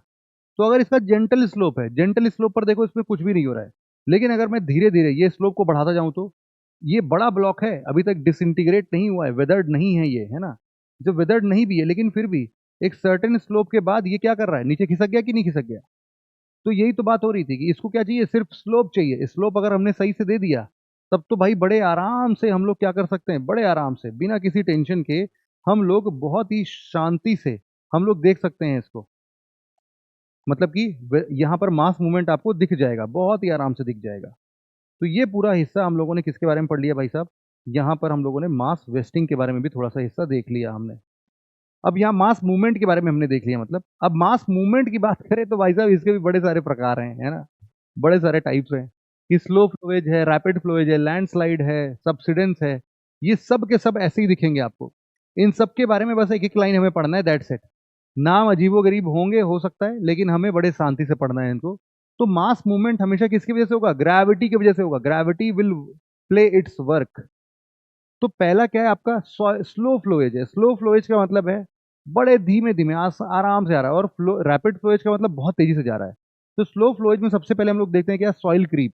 सॉइल क्रीप देखो, ये मैं बता रहा था कुछ देर पहले कि भाई 1 सेंटीमीटर या फिर हो सकता है 1 से 2 सेंटीमीटर अगर एक साल में खिसक गए तो उसकी वजह से 5-10 सालों के बाद हमें ये इफेक्ट देखने को मिलता है कि स्लोप वाले सरफेस पर ये खंबे टेढ़े हो गए, दीवारें जो हैं वो झुक गई एक तरफ, because of slow movement of slow movement of the top soil. इसी को हम लोग क्या बोल रहे हैं, सॉइल क्रीप बोल रहे हैं। स्लोप रिक्वायर्ड जो है इसके लिए वो 5 से 20 डिग्री का होना चाहिए कम से कम। और soil creep is as much climatic controlled as it is due to gravity. इसका मतलब है कि जो भी मॉइस्चर का प्रेजेंस है ये इसके प्रोसेस को बहुत स्पीडी कर देता है। क्योंकि देखो ना, जितना ज्यादा मॉइस्चर प्रेजेंट होगा एटमॉस्फेयर में, सॉइल उतना ही लूज होगा। जब सॉइल उतना ही लूज होगा तो it is more likely to be flow down. तो जैसे जैसे ये अमाउंट ऑफ रेनफॉल ज्यादा होगा तो भी मॉइस्चर का क्वांटिटी बढ़ जाएगा, ग्राउंड वाटर ज्यादा होगा तो भी मॉइस्चर क्वांटिटी बढ़ जाएगा। और अगर वहाँ फ्रॉस्ट वगैरह चल रहा है तो वहां पर भी बर्फबारी हो रही होगी, वहां का भी टेम्परेचर, सॉरी वहां का भी मॉइस्चर ज्यादा ही होगा। तो इन सभी की वजह से हम लोग क्या देख सकते हैं, स्लो फ्लोएज देख सकते हैं, स्लो फ्लोएज। अब नेक्स्ट हमारे लिए जो है वो है टॉलस क्रीप, इसी को हम लोग स्क्री बोलते हैं, स्क्री। यहाँ पर देखो बड़ा ही सिंपल सा फंडा समझना इसमें कि जब चट्टाने टूट के नीचे गिरती हैं तो ये एल्यूवियल फैंस लाइक स्ट्रक्चर बना देती हैं। देखा होगा तुम लोगों ने, है ना, एल्यूवियन फैल्स लाइक स्ट्रक्चर। अब इसके ऊपर जितने भी बड़े बड़े पत्थर होते हैं वो तो इस स्टीप स्लोप से एकदम वेग में अपने वेलोसिटी में लुढ़कते हुए नीचे पहुंच जाते हैं। क्यों, क्योंकि उनके पास मास ज्यादा है। मास ज्यादा है तो काइनेटिक एनर्जी उनकी ज्यादा होगी। काइनेटिक एनर्जी ज्यादा होगी तो वो ढंगला ढंगला के लुढ़क लुढ़क के नीचे आ जाएंगे। लेकिन जो छोटे छोटे पीसेस होंगे वो यहीं पर अटक जाएंगे। क्यों, क्योंकि उनके पास उतना मास ही नहीं है। इसी को हम लोग क्या बोलते हैं, टॉलस क्रीप बोलते हैं, टॉलस क्रीप या फिर स्क्री बोलते हैं, स्क्री। तो यहां पर आप देख सकते हो कि अगर लॉन्ग रॉक पार्टिकल्स हैं, मास ज्यादा है तो ग्रेविटी ज्यादा है, ग्रेविटी ज्यादा है मूवमेंट ज्यादा है। इसी बात को बस हमें ध्यान में रखना था। नेक्स्ट हमारे पास है रॉक क्रीप। तो रॉक क्रीप क्या होता है भाई साहब, ये जॉइंट रॉक्स में ज्यादा देखने को मिलता है रॉक क्रीप। जॉइंट रॉक्स जो भी होते हैं, अगर उन लोग को फ्रिक्शन का सपोर्ट जिसकी वजह से मिल रहा था वो वहां पर टिके थे, जिस टाइम पर वो फ्रिक्शन का मूवमेंट या फ्रिक्शन का रीजन खत्म हो जाएगा ये खिसक खिसक के नीचे आ जाएंगे। तो इसको हम लोग क्या बोलेंगे, रॉक क्रीप बोलेंगे, रॉक क्रीप। फिर एक है rock glacier creep. Rock glacier creep में क्या होता है कि एक परमाफ्रॉस्ट रीजन होता है। परमाफ्रॉस्ट मतलब देखो बेटा, परमाफ्रॉस्ट का मतलब क्या है जरा समझना। परमा मतलब होता है बेटा परमानेंट, परमानेंट। और जो फ्रॉस्ट का मतलब होता है परमानेंट, किस चीज की चाहिए आपको, सॉइल की चाहिए। सॉइल जो है, या फिर परमानेंट फ्रोजन सॉइल लिख देता हूं मैं, परमानेंट फ्रोजन सॉइल। ये वाला लेयर जो देख रहे हो, ये पीले रंग का लेयर जो देख रहे हो, ये क्या है, परमाफ्रॉस्ट है। ये हमेशा ठंडी जगहों पर पाया जाएगा और ये हमेशा जमी ही रहती है, हमेशा और हमेशा फ्रोजन स्टेट पे होता है। उसके ऊपर एक आइस की शीट होती है और कई बार उसके ऊपर टॉप सॉइल उसके ऊपर जमा होने लगता है, इकट्ठा होने लगता है। तो अब तुम खुद ही सोचो कि ये जो टॉप सॉइल इकट्ठा होते जा रहा है इस आइस शीट के ऊपर, जब जब ये आइस शीट एक्सपैंड करेगी तब तक ये टॉप सॉइल के टुकड़े टुकड़े निकल जाएंगे, और जब टुकड़े टुकड़े निकलेंगे तो ये भी नीचे खिसकते हुए, अगर स्लोपी सरफेस पर है तो ये भी आ जाएगा। तो समर या स्प्रिंग सीजन पे आइस मेल्ट होती है, टॉप रॉक्स जो भी होंगे आइस के पिघलने से भी ये नीचे आएंगे, और पिघलने से नीचे आएंगे तो ये भी डिसइंटीग्रेट होंगे, डाउन द स्लोप क्या करेंगे, मूव करना स्टार्ट कर देंगे। अगला हमारे लिए सॉलिफ्लक्शन। सॉलिफ्लक्शन सॉलिफ्लक्शन क्या चीज है? देखो क्या होता है कि कई बार हमारे ऐसे जो बड़े ऊंचे ऊंचे हाई एल्टीट्यूड वाले रीजन्स होते हैं वहां पर मड ग्लेशियर्स आते हैं। यहाँ पर देख रहे हो ये सारे के सारे चट्टान, लग नहीं रहा है कि नीचे जैसे जैसे चॉकलेट कैरामल्स होते हैं ना, वो केक के ऊपर बहते रहते हैं, वैसे देखो ये पहाड़ के ऊपर क्या बह रहा है, मिट्टी बह रहा है। तो इसी को क्या बोलते हैं, सॉलिफ्लक्शन बोलते हैं, है ना। अगर वाटर काफी हद तक सैचुरेट हो गया है, अगर काफी हद तक सैचुरेट हो गया है तो उसी की वजह से हम बात कर सकते हैं, उसी की वजह से हम बात कर सकते हैं कि यहां पर आपको क्या देखने को मिलेगा, सॉलिफ्लक्शन देखने को मिलेगा। अगला क्या है हमारे लिए, क्ले स्ट्रक्चर की बात करें, अंडरलाइंग दूसरा कंडीशन है कि ट्रॉपिकल रेन फॉरेस्ट वाले रीजन्स में ऐसा कुछ देखने को मिलता है, और ट्रॉपिकल रेन फॉरेस्ट वाले रीजन में ऐसा देखने को अगर मिलता है तो आप, तो एक बार हम यहाँ पर देख सकते हैं कि ट्रॉपिकल रेन फॉरेस्ट में पानी बहुत ज़्यादा होगा। पानी बहुत ज़्यादा होगा तो वो अपने रेगोलिथ, मतलब cannot escape from the surface of regolith. अभी ये रेगोलिथ क्या है उसको भी मैं समझा दूंगा, अभी डोंट वरी अबाउट इट। ये दोनों क्या होते हैं कि भाई देखो, सॉइल सैचुरेटेड होना चाहिए पहले से ही, काफ़ी हद तक गीला होना चाहिए, और दूसरा यहाँ पर वेजिटेशन भी कम होना चाहिए, क्योंकि अगर देखो वेजिटेशन ज़्यादा होंगी तो जड़ें ज़्यादा मजबूत होंगी, मजबूत होंगी तो सॉइल को पकड़ के रखेंगी, वो फ्लो नहीं होने देंगी उनका। इसीलिए इसमें ट्रॉपिकल रेन फॉरेस्ट में भी ये कंडीशन देखने को मिलती है। तो यहाँ पर देख सकते हो रेगोलिथ जो हम लोग बोल रहे थे, रेगोलिथ इज लाइक बेटा टॉप सॉइल, है ना, टॉप सॉइल का लेयर, नीचे जो बेडरॉक है टॉप सॉइल है, और टॉप सॉइल के बाद जो ये बेडरॉक का रेमिनेंट बचता है ना, इन तीनों को मिला देंगे। बस बेडरॉक हटा दो, बेडरॉक के हटाने के बाद जो ये कंकड़ पत्थर, थोड़े से छोटे कंकड़ पत्थर और टॉप सॉइल मिल रहा है, ये सब रेगोलिथ का ही हिस्सा है ना। इसी को हम लोग बोलते हैं रैपिड फ्लोएज की बात कर रहे हैं हम लोग यार। रैपिड फ्लोएज क्या है? अब रैपिड फ्लोएज की जब भी हम लोग बात कर रहे हैं, अभी तो स्लो फ्लोएज देख रहे थे, धीमे धीमे, सॉलिफ्लक्शन क्या है, आराम आराम से भाई साहब, साल भर में 1 सेंटीमीटर बस फ्लो कर रहा है। अब वैसे ही अगर रैपिड फ्लोएज की बात करेंगे तो सडन मूवमेंट देखने को मिलेगा, सडन मूवमेंट देखने को मिल रहा है, तो ये अर्थ फ्लो के साथ में आ सकता है। अर्थ फ्लो क्या है, देखो बेटा, अर्थ फ्लो इज लाइक कि फटाफट से एक स्टेयर नुमा केस मिलेगा, फटाफट से ये स्लाइड कर रहा होगा, और मेजर फोर्सेस जो है तुम्हारा स्टीप स्लोप की वजह से होता है। ये तुरंत के तुरंत, अगर प्रेसिपिटेशन बारिश वारिश यहाँ पर खूब ज्यादा हो गई किसी दिन, है ना, यहाँ पर बना लो भाई साहब कि अगर यहाँ पर खूब ज्यादा रेन बारिश कुछ भी हो गई तो इन सभी सिचुएशन में ये वाला हिस्सा कभी कभी खसक सकता है, खिसक जाएगा तो फिर यहाँ पर देख सकते हो आपका ह्यूमिड क्लाइमेटिक कंडीशन पे स्ट्रक्चर, या जो आप बोल सकते हो कि एक स्टेप लाइक स्ट्रक्चर बन जाएगा आपका। अगला हमारे लिए मड फ्लो है। मड फ्लो, मड फ्लो बेटा बड़ा ही खतरनाक सा होता है, बिल्कुल चॉकलेट जैसा समझ लो, मेल्टेड चॉकलेट जैसा मान लो, पूरी मिट्टी बहने लगे तुम्हारे सामने, उसमें ना तुम तैर पाओगे, डूबना तो तय है, ना तुम उसमें फ्लोट कर पाओगे, मतलब कुछ नहीं हो पाएगा, तुम एक तरीके से फंस जाओगे, दलदल टाइप का हो जाएगा वो, और तुम उसमें धंसते जाओगे और कुछ नहीं कर सकते। अभी जो हमारा वायनाड वाला, अभी आप लोगों को पता ही होगा कि अभी पिछले साल ही वायनाड का जो लैंडस्लाइड हुआ था उसमें और कुछ नहीं बल्कि मड फ्लो ही था। पूरे के पूरे गांव जो है बेटा वो मड से बिल्कुल पट गए, बराबर हो गए बिल्कुल, कितनी डेड बॉडीज अंदर के अंदर ही रह गई, पता ही नहीं चला उनके बारे में, है ना। तो ये सारी चीजें जो है आप देख सकते हो मड फ्लो के अंदर। यहाँ पर मड फ्लो के बाद आप देखो कंडीशंस देख लो यार, मटेरियल लूज होना चाहिए फॉर श्योर, बारिश खूब झमझम करके हो जाए, बहुत ज्यादा बारिश हो जाए, स्लिपरी सरफेस हो, स्टीप स्लोप हो, तो यहाँ पर क्या होगा, तुरंत के तुरंत ये पूरा का पूरा मिट्टी जो है एक पेस्ट जैसा स्ट्रक्चर बन जाएगा, और ये पेस्ट जो है पूरा का पूरा नीचे की तरफ बहता हुआ चला जाएगा।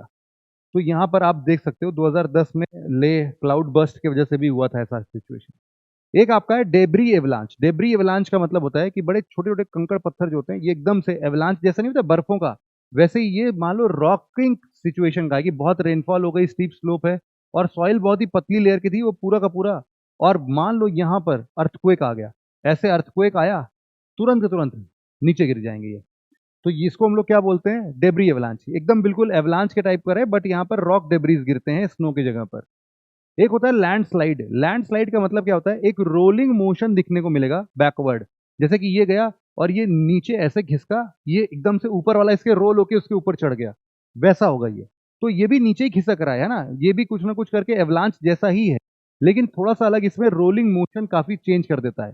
तो लैंडस्लाइड जो है rapid sliding large mass of bedrock, यहाँ पर स्लम्प क्रिएशन हो जाता है, जैसे कि कई सारे ऐसे छोटे छोटे इंटरमिटेंट लेयर्स बन जाएंगे, और ये इंटरमिटेंट लेयर्स जो हैं एक सर्कुलर मोशन में पिछला वाला जो आगे वाला हिस्सा होगा वो अपने पीछे वाले की तरफ बैकवर्ड रोटेशन करता है। इसी को हम लोग क्या बोलते हैं, लैंडस्लाइड। ये किससे होता है भाई, अगर तुमने निचले वाले हिस्से को किसी, मान लो कि यहाँ पर ये पूरा टिका हुआ था, तब से तुमने यहाँ पर गड्ढा खन दिया, ये पूरा का पूरा हिस्सा एकदम से अपने आप ही नीचे गिर जाएगा। तो कई बार ह्यूमन एक्टिविटीज की वजह से आपको लैंडस्लाइड देखने को मिल सकता है। सिमिलरली डेब्री स्लाइड की बात करते हैं हम लोग। डेब्री स्लाइड क्या होता है ना, डेब्री स्लाइड, दोनों में अंतर था। देखो तुम कंफ्यूज मत हो जाना, देखो यहाँ पर अभी तुमने क्या पढ़ा, तुमने पढ़ा है डेब्री फ्लो, पढ़ा है डेब्री एवलांच, पढ़ा है, और अब क्या पढ़ रहे हो, डेब्री स्लाइड पढ़ रहे हो। डेब्री स्लाइड, डेब्री स्लाइड में क्या होता है कि अनकंसोलिडेटेड रॉक्स, बड़े बड़े चट्टान टूटे ना भी हों तो भी कोई दिक्कत नहीं है, उनका भी मास मूवमेंट नीचे की तरफ आता है। बड़े स्ट्रक्चर्ड जो होते हैं, लार्ज स्ट्रक्चर्स ऑफ रेगोलिथ्स, वो नीचे आने लगते हैं, वो नीचे आते हैं, रोलिंग मूवमेंट होती है इनके अंदर, लुढ़क लुढ़क के नीचे आते हैं। इन्हीं को क्या बोलते हैं, बैकवर्ड रोटेशन में लुढ़क लुढ़क के नीचे आते जा रहे हैं, आते जा रहे हैं। इन्हीं को हम लोग बोलते हैं डेब्री स्लाइड। सबसे ज्यादा कहाँ मिलता है भैया, अपने हिमालय में मिलेगा। अभी तुमको पता होगा कि ये क्या बोलते हैं, चमोली डिस्ट्रिक्ट में पाताल गंगा जो है, पाताल गंगा जो है, अभी वहां से पत्थर वत्थर नीचे गिर गए तो पूरा का पूरा हमारे केदार बद्रीनाथ का पूरा हाईवे ही ब्लॉक हो गया। तो ये सारे रीजन्स किसके वजह से, डेब्री स्लाइड की वजह से। नेक्स्ट हमारे लिए जो आता है वो आता है अपना डेब्री फॉल। सारे नाम जो है वो डेब्री से रिलेटेड है, कंफ्यूज मत होना। डेब्री फॉल, डेब्री मतलब अवशेष, बचा हुआ, रॉक वेस्ट, ऐसा कुछ बोल सकते हो। तो अगर एक वर्टिकल इंच से, जैसे मान लो यहाँ पर पानी जो है इकट्ठा करते करते यहाँ की चट्टान काट दी और ये वाला पूरा हिस्सा एकदम से नीचे गिर गया, तो जैसे ही नीचे गिरेगा इसको हम लोग क्या बोलते हैं, डेब्री फॉल बोल देते हैं। सिमिलरली रॉक स्लाइड होता है। रॉक स्लाइड में मतलब क्या है कि यहाँ पर देखो, ये वाले हिस्से पर एकदम से स्लाइड होते हुए नीचे की तरफ रोल डाउन हो रहे हैं, तो ये रॉक स्लाइड है। रॉक फॉल का मतलब क्या है कि बड़े बड़े ब्लॉक्स ऑफ रॉक्स जो होते हैं वो ही स्लोपी सरफेस पर नीचे गिरने लगते हैं, इनको हम लोग क्या बोलते हैं, रॉक फॉल। सब एक ही जैसे दिखेंगे तुमको, है ना, बस छोटे छोटे अंतर हैं बस। एक जैसे सबसिडेंस का है। सबसिडेंस का मतलब क्या है कि देखो, जब भी रॉक जो होता है वो हॉरिजॉन्टल मूवमेंट बहुत ही कम कर रहा है, तो वर्टिकल मूवमेंट जो है वो थोड़ा ज़्यादा प्रोमिनेंट होता है। और कई बार जैसे माइनिंग एक्टिविटीज़ है, अंदर ही अंदर माइनिंग कर रहे थे वो, तब से उतना हिस्सा जो है वो नीचे धंस गया। इस नीचे धंसने को ही क्या बोल रहे हैं, सबसिडेंस बोल रहे हैं हम लोग, सबसिडेंस बोल रहे हैं। नेक्स्ट हमारे लिए क्या है भाई, तीसरा प्रोसेस देख रहे हैं अब हम लोग, इरोजन। याद रहेगा, इरोजन क्या बोल दिया, इरोजन का मतलब क्या है भाई, बताओ बताओ बताओ। अभी तक हम लोग वेदरिंग पढ़ रहे थे, वेदरिंग और इरोजन में अंतर है। अब तुम समझ पाओगे कि इरोजन का मतलब क्या है। वेदरिंग का मतलब तो सिर्फ फिजिकल या केमिकल रिएक्शंस, मतलब कि मैकेनिकल डिसइंटीग्रेशन हो या फिर केमिकल डीकम्पोजिशन हो, इन दोनों की वजह से वेदरिंग हो जाएगा। लेकिन एक जगह से दूसरे जगह तक माल ढो के नहीं जाएगा, बस वो डिसइंटीग्रेट होकर वहीं गिर जाएगा नीचे, क्या दिक्कत है। उसको क्या बोलेंगे हम लोग, वेदरिंग बोलेंगे। लेकिन इरोजन का मतलब क्या होता है, ये भाई साहब एक्विजिशन एंड ट्रांसपोर्टेशन भी इन्वॉल्व करता है। मतलब कि अगर मान लो किसी प्रकार का रॉक है, या फिर वेदर्ड रॉक सी क्यों ना हो, छोटे छोटे कंकड़ पत्थर जो भी इसको मिल जाए, अगर वो अपने साथ साथ बहा के लेके चला जाए, बहा के लेके जा रहा है मतलब कि इसको एजेंट की जरूरत है। एजेंट यहाँ पर क्या क्या है, running water, ground water, wind, ऐसे ऐसी चीजें, जो भी, इनको हम लोग क्या बोलते हैं, इनको हम लोग बोलते हैं बेटा जियोमॉर्फिक एजेंट। मतलब कि तुम इरोजन को बिना जियोमॉर्फिक एजेंट्स के बोल ही नहीं सकते। अब सोचो कि यही तो सर आप मास मूवमेंट में भी बोले थे कि वो भी लुढ़क लुढ़क के एक साइड से दूसरे साइड चला जाएगा। नहीं नहीं, दोनों में अंतर था। देखो मास मूवमेंट में मैंने बोला कि कोई भी जियोमॉर्फिक एजेंट्स गलती से भी नहीं इस्तेमाल होना चाहिए।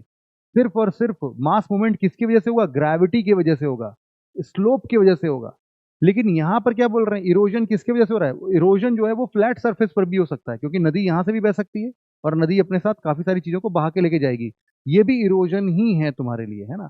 तो इरोजन के लिए स्लोप की आवश्यकता नहीं है, बल्कि यहाँ पर इन जियोमॉर्फिक एजेंट्स की आवश्यकता है, क्योंकि इनको चाहिए होता है काइनेटिक एनर्जी, और जो भी kinetic energy running water, river, इन सब में होता है, वहां से ज्यादा चीजें मिल जाती हैं। तो देखो एक चीज तो है कि अगर वेदरिंग रहा पहले से तो इरोजन ज्यादा होगा, मतलब कि वेदरिंग एड्स इरोजन। लेकिन ये भी मान के चलना कि अगर ये नहीं भी रहा तो भी काम चलेगा, मतलब ये प्री रिक्विजिट नहीं है। इसका प्री रिक्विजिट मतलब कि ये पहले से, ऐसा नहीं कि पहले अगर वेदरिंग होगा तभी इरोजन होगा, अरे नहीं भाई साहब, वेदरिंग नहीं भी होगा तो भी इरोजन हो जाएगा। वो तो चट्टाने मार मार के धक्का दे दे के वो वहीं खाली कर देती हैं। तो इसीलिए इरोजन इरोजन इरोजन का होना, मतलब इरोजन जो है वो वेदरिंग का ऐसा कुछ मोहताज नहीं है कि जब तक वेदरिंग नहीं होगा तब तक इरोजन नहीं होगा। अरे नहीं है तो ये अपना हिसाब किताब देख लेगा। Same goes with mass movement as well, कि उसको भी वेदरिंग मिलेगा अगर तो उसके लिए ज्यादा आसान हो जाएगा। लेकिन लेकिन अगर वेदरिंग नहीं भी है तो भी उसको कोई फर्क नहीं पड़ता, वो अपना काम करता रहेगा। फिर बात आती है डिपोजिशन। डिपोजिशन जो है बेटा वो इरोजन का ही कॉन्सिक्वेंस है। क्यों? अगर तुमने किसी चीज को इरोड किया, यहां से चट्टानों को तुम उखाड़ उखाड़ के लेके जा रहे हो पानी की तरफ से, पानी नदियां बह रही हैं, तो इनको कहीं ना कहीं डिपॉजिट भी तो करोगे। अनंत काल तक ये अपने साथ ही ढोते हुए थोड़ी ना चले जाएंगे। तुमने देखा होगा जैसे रिवर सिस्टम है हमारे यहाँ पर, वहां पर डेल्टा फॉर्मेशन होता है। जब वो नदी समुद्र से मिलने जाती है, जितनी भी हमारी ईस्ट फ्लोइंग रिवर्स हैं, तो तुम देखोगे कि वहां पर क्या होता है, डेल्टा फॉर्मेशन होता है। जैसे कि गंगा रिवर हो गई, या फिर महानदी रिवर हो गई, या फिर तुम्हारी क्या बोलते हैं, कृष्णा, कावेरी, गोदावरी, ये सारी नदी जितनी भी हैं, इन सब में देखोगे तुम डेल्टा फॉर्मेशन। डेल्टा फॉर्मेशन क्यों होता है? क्योंकि सारा का सारा ये पत्थर, बालू, मिट्टी, कंकड़, ये सब कहीं ना कहीं डिपॉजिट तो करेंगे ना। तो deposition is already a process that is being involve inside the erosion part. Erode हुआ है तो कहीं ना कहीं डिपॉजिट तो होगा ही होगा, ये बात हम लोग को पता होनी चाहिए बस। तो यहाँ पर डिकम्पोजिशन की, डिपोजिशन की भी अगर हम बात करते हैं, मतलब हमने अभी टोटल क्या क्या देखा, हमने देखा एक्सोजेनिक फोर्सेस में वेदरिंग, मास मूवमेंट और इरोजन की बात की हमने। लेकिन जो ड्राइविंग फोर्सेस है इनके पीछे हमेशा ध्यान देना। अगर वेदरिंग की बात कर रहे हैं तो ड्राइविंग फोर्स क्या होगा? Physical force, biological force, chemical force.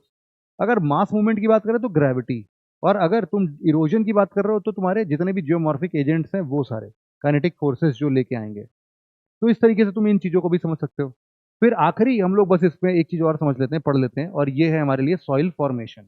ये सॉइल फॉर्मेशन क्या चीज है, इसको जरा देखते हैं। सॉइल फॉर्मेशन में हम देखते हैं कि क्या क्या फैक्टर्स रिस्पॉन्सिबल हैं आखिरकार इसमें। देखो, सॉइल मतलब मिट्टी। मिट्टी बनती कैसे है तुमको पता होना चाहिए। जो हमारा बेडरॉक था, अभी बेडरॉक की ही चट्टाने ऊपरी परत में टूट टूट के बिखरते हुए मिट्टी का निर्माण करती है। मतलब हर एक मिट्टी अपने बेडरॉक से ओरिजिनेट होता है। मतलब कि जैसा उसका पेरेंट मटेरियल है ना, यहाँ पर आप देख सकते हैं कि पेरेंट मटेरियल जैसा होगा वैसा ही वो सॉइल भी बनेगा। तो पेरेंट मटेरियल का टेक्सचर क्या है, स्ट्रक्चर क्या है, मिनरल और केमिकल कॉम्पोजिशन क्या है, वेदरिंग का कितना रेट है, कितने अंदर तक डेप्थ ऑफ वेदरिंग मटेरियल कितना है, इन सभी की वजह से उसका सॉइल फॉर्मेशन उसी हिसाब से होगा।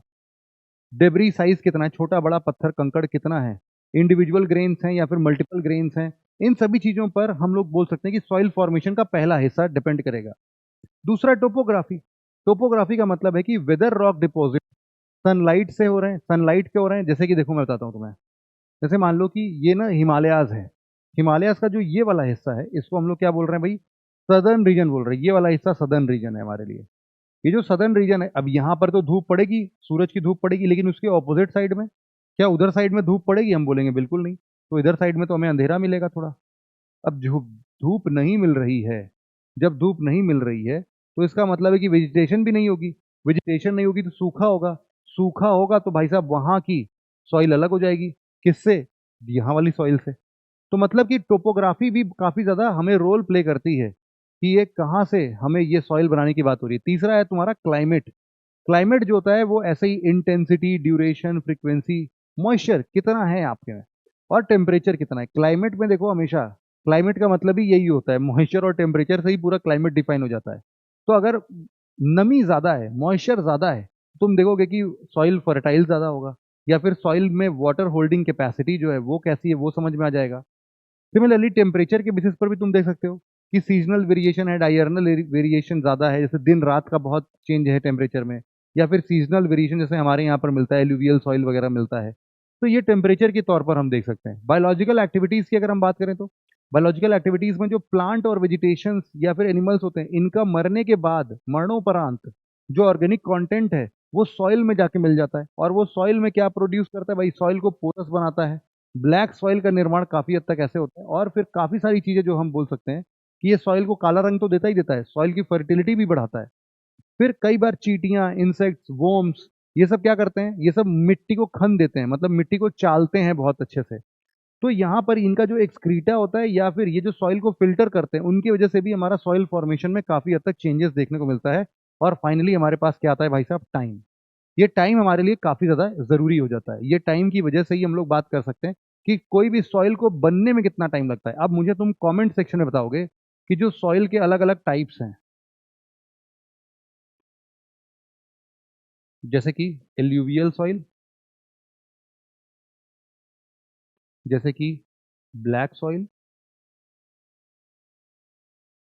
जैसे कि रेड सॉइल, जैसे कि येलो सॉइल। तुम मुझे बताओगे कि इन सभी के हिसाब से तुम्हारा जो सॉइल बनने का टाइम ड्यूरेशन है, वो इनमें से सबसे पहले सॉइल कौन सी बनती है, टाइम बताना है तुमको, है ना। क्या वेरिएशन निकाल भी पाओगे ये बताना, अगर नहीं है वेरिएशन तो बताना मुझे कि नहीं नहीं सर, इनका टाइम के बेसिस पर हम वेरिएशन नहीं दिखा सकते हैं। जो भी तुम्हें समझ में आता है, थोड़ा सा 1 मिनट रिसर्च करना थोड़ा, और मुझे बताना नीचे कमेंट सेक्शन में। मैं भी तुम्हारे इस आंसर का इंतजार करूंगा, और जहां पर भी गड़बड़ी होगी मैं खुद भी इसको बताने की कोशिश करूंगा। ठीक है भाई। तो आई होप कि आपको आज की क्लास समझ में आई है बेटा, और काफ़ी अच्छे तरीके से आप लोगों ने इस पूरे ज्योमॉर्फिक प्रोसेस को अपने नोट्स में बहुत अच्छे तरीके से बना दिया होगा। अगर समझ में आया तो नीचे कमेंट सेक्शन में लिख देना यार, गर्दा उड़ा दिया सर। और हमने इतना आज ज्योग्राफी समझ लिया, इतने नए नए टर्म समझे सर, दिल जो है हमारा धन्य हो गया है। और हमारा दिमाग जो है अब बस फटने कगार पर ही था, तब तक आपने लेक्चर रोक दिया, बोला खत्म हो गया। तो अपने बेसिक्स पर तो बेटा हम इतनी ही बात करते हैं, कभी एडवांस क्लासेस मिलेंगे तो इन सब के अंदर अंदर और भी बहुत सारी चीजें हैं जो कि हमें पढ़नी होती हैं। लेकिन इतना भी पढ़ लिया है तो समझ लो कि मोर देन 70% चीजें तो हमने पहले से ही पढ़ रखी हैं। तो यही था अपना आज का लेक्चर। आई होप कि आपको आज का लेक्चर पसंद आया होगा। आज के लेक्चर में इतना ही था। Thank you very much for listening it very patiently friends. Have a nice day, take care, bye bye and जय हिंद।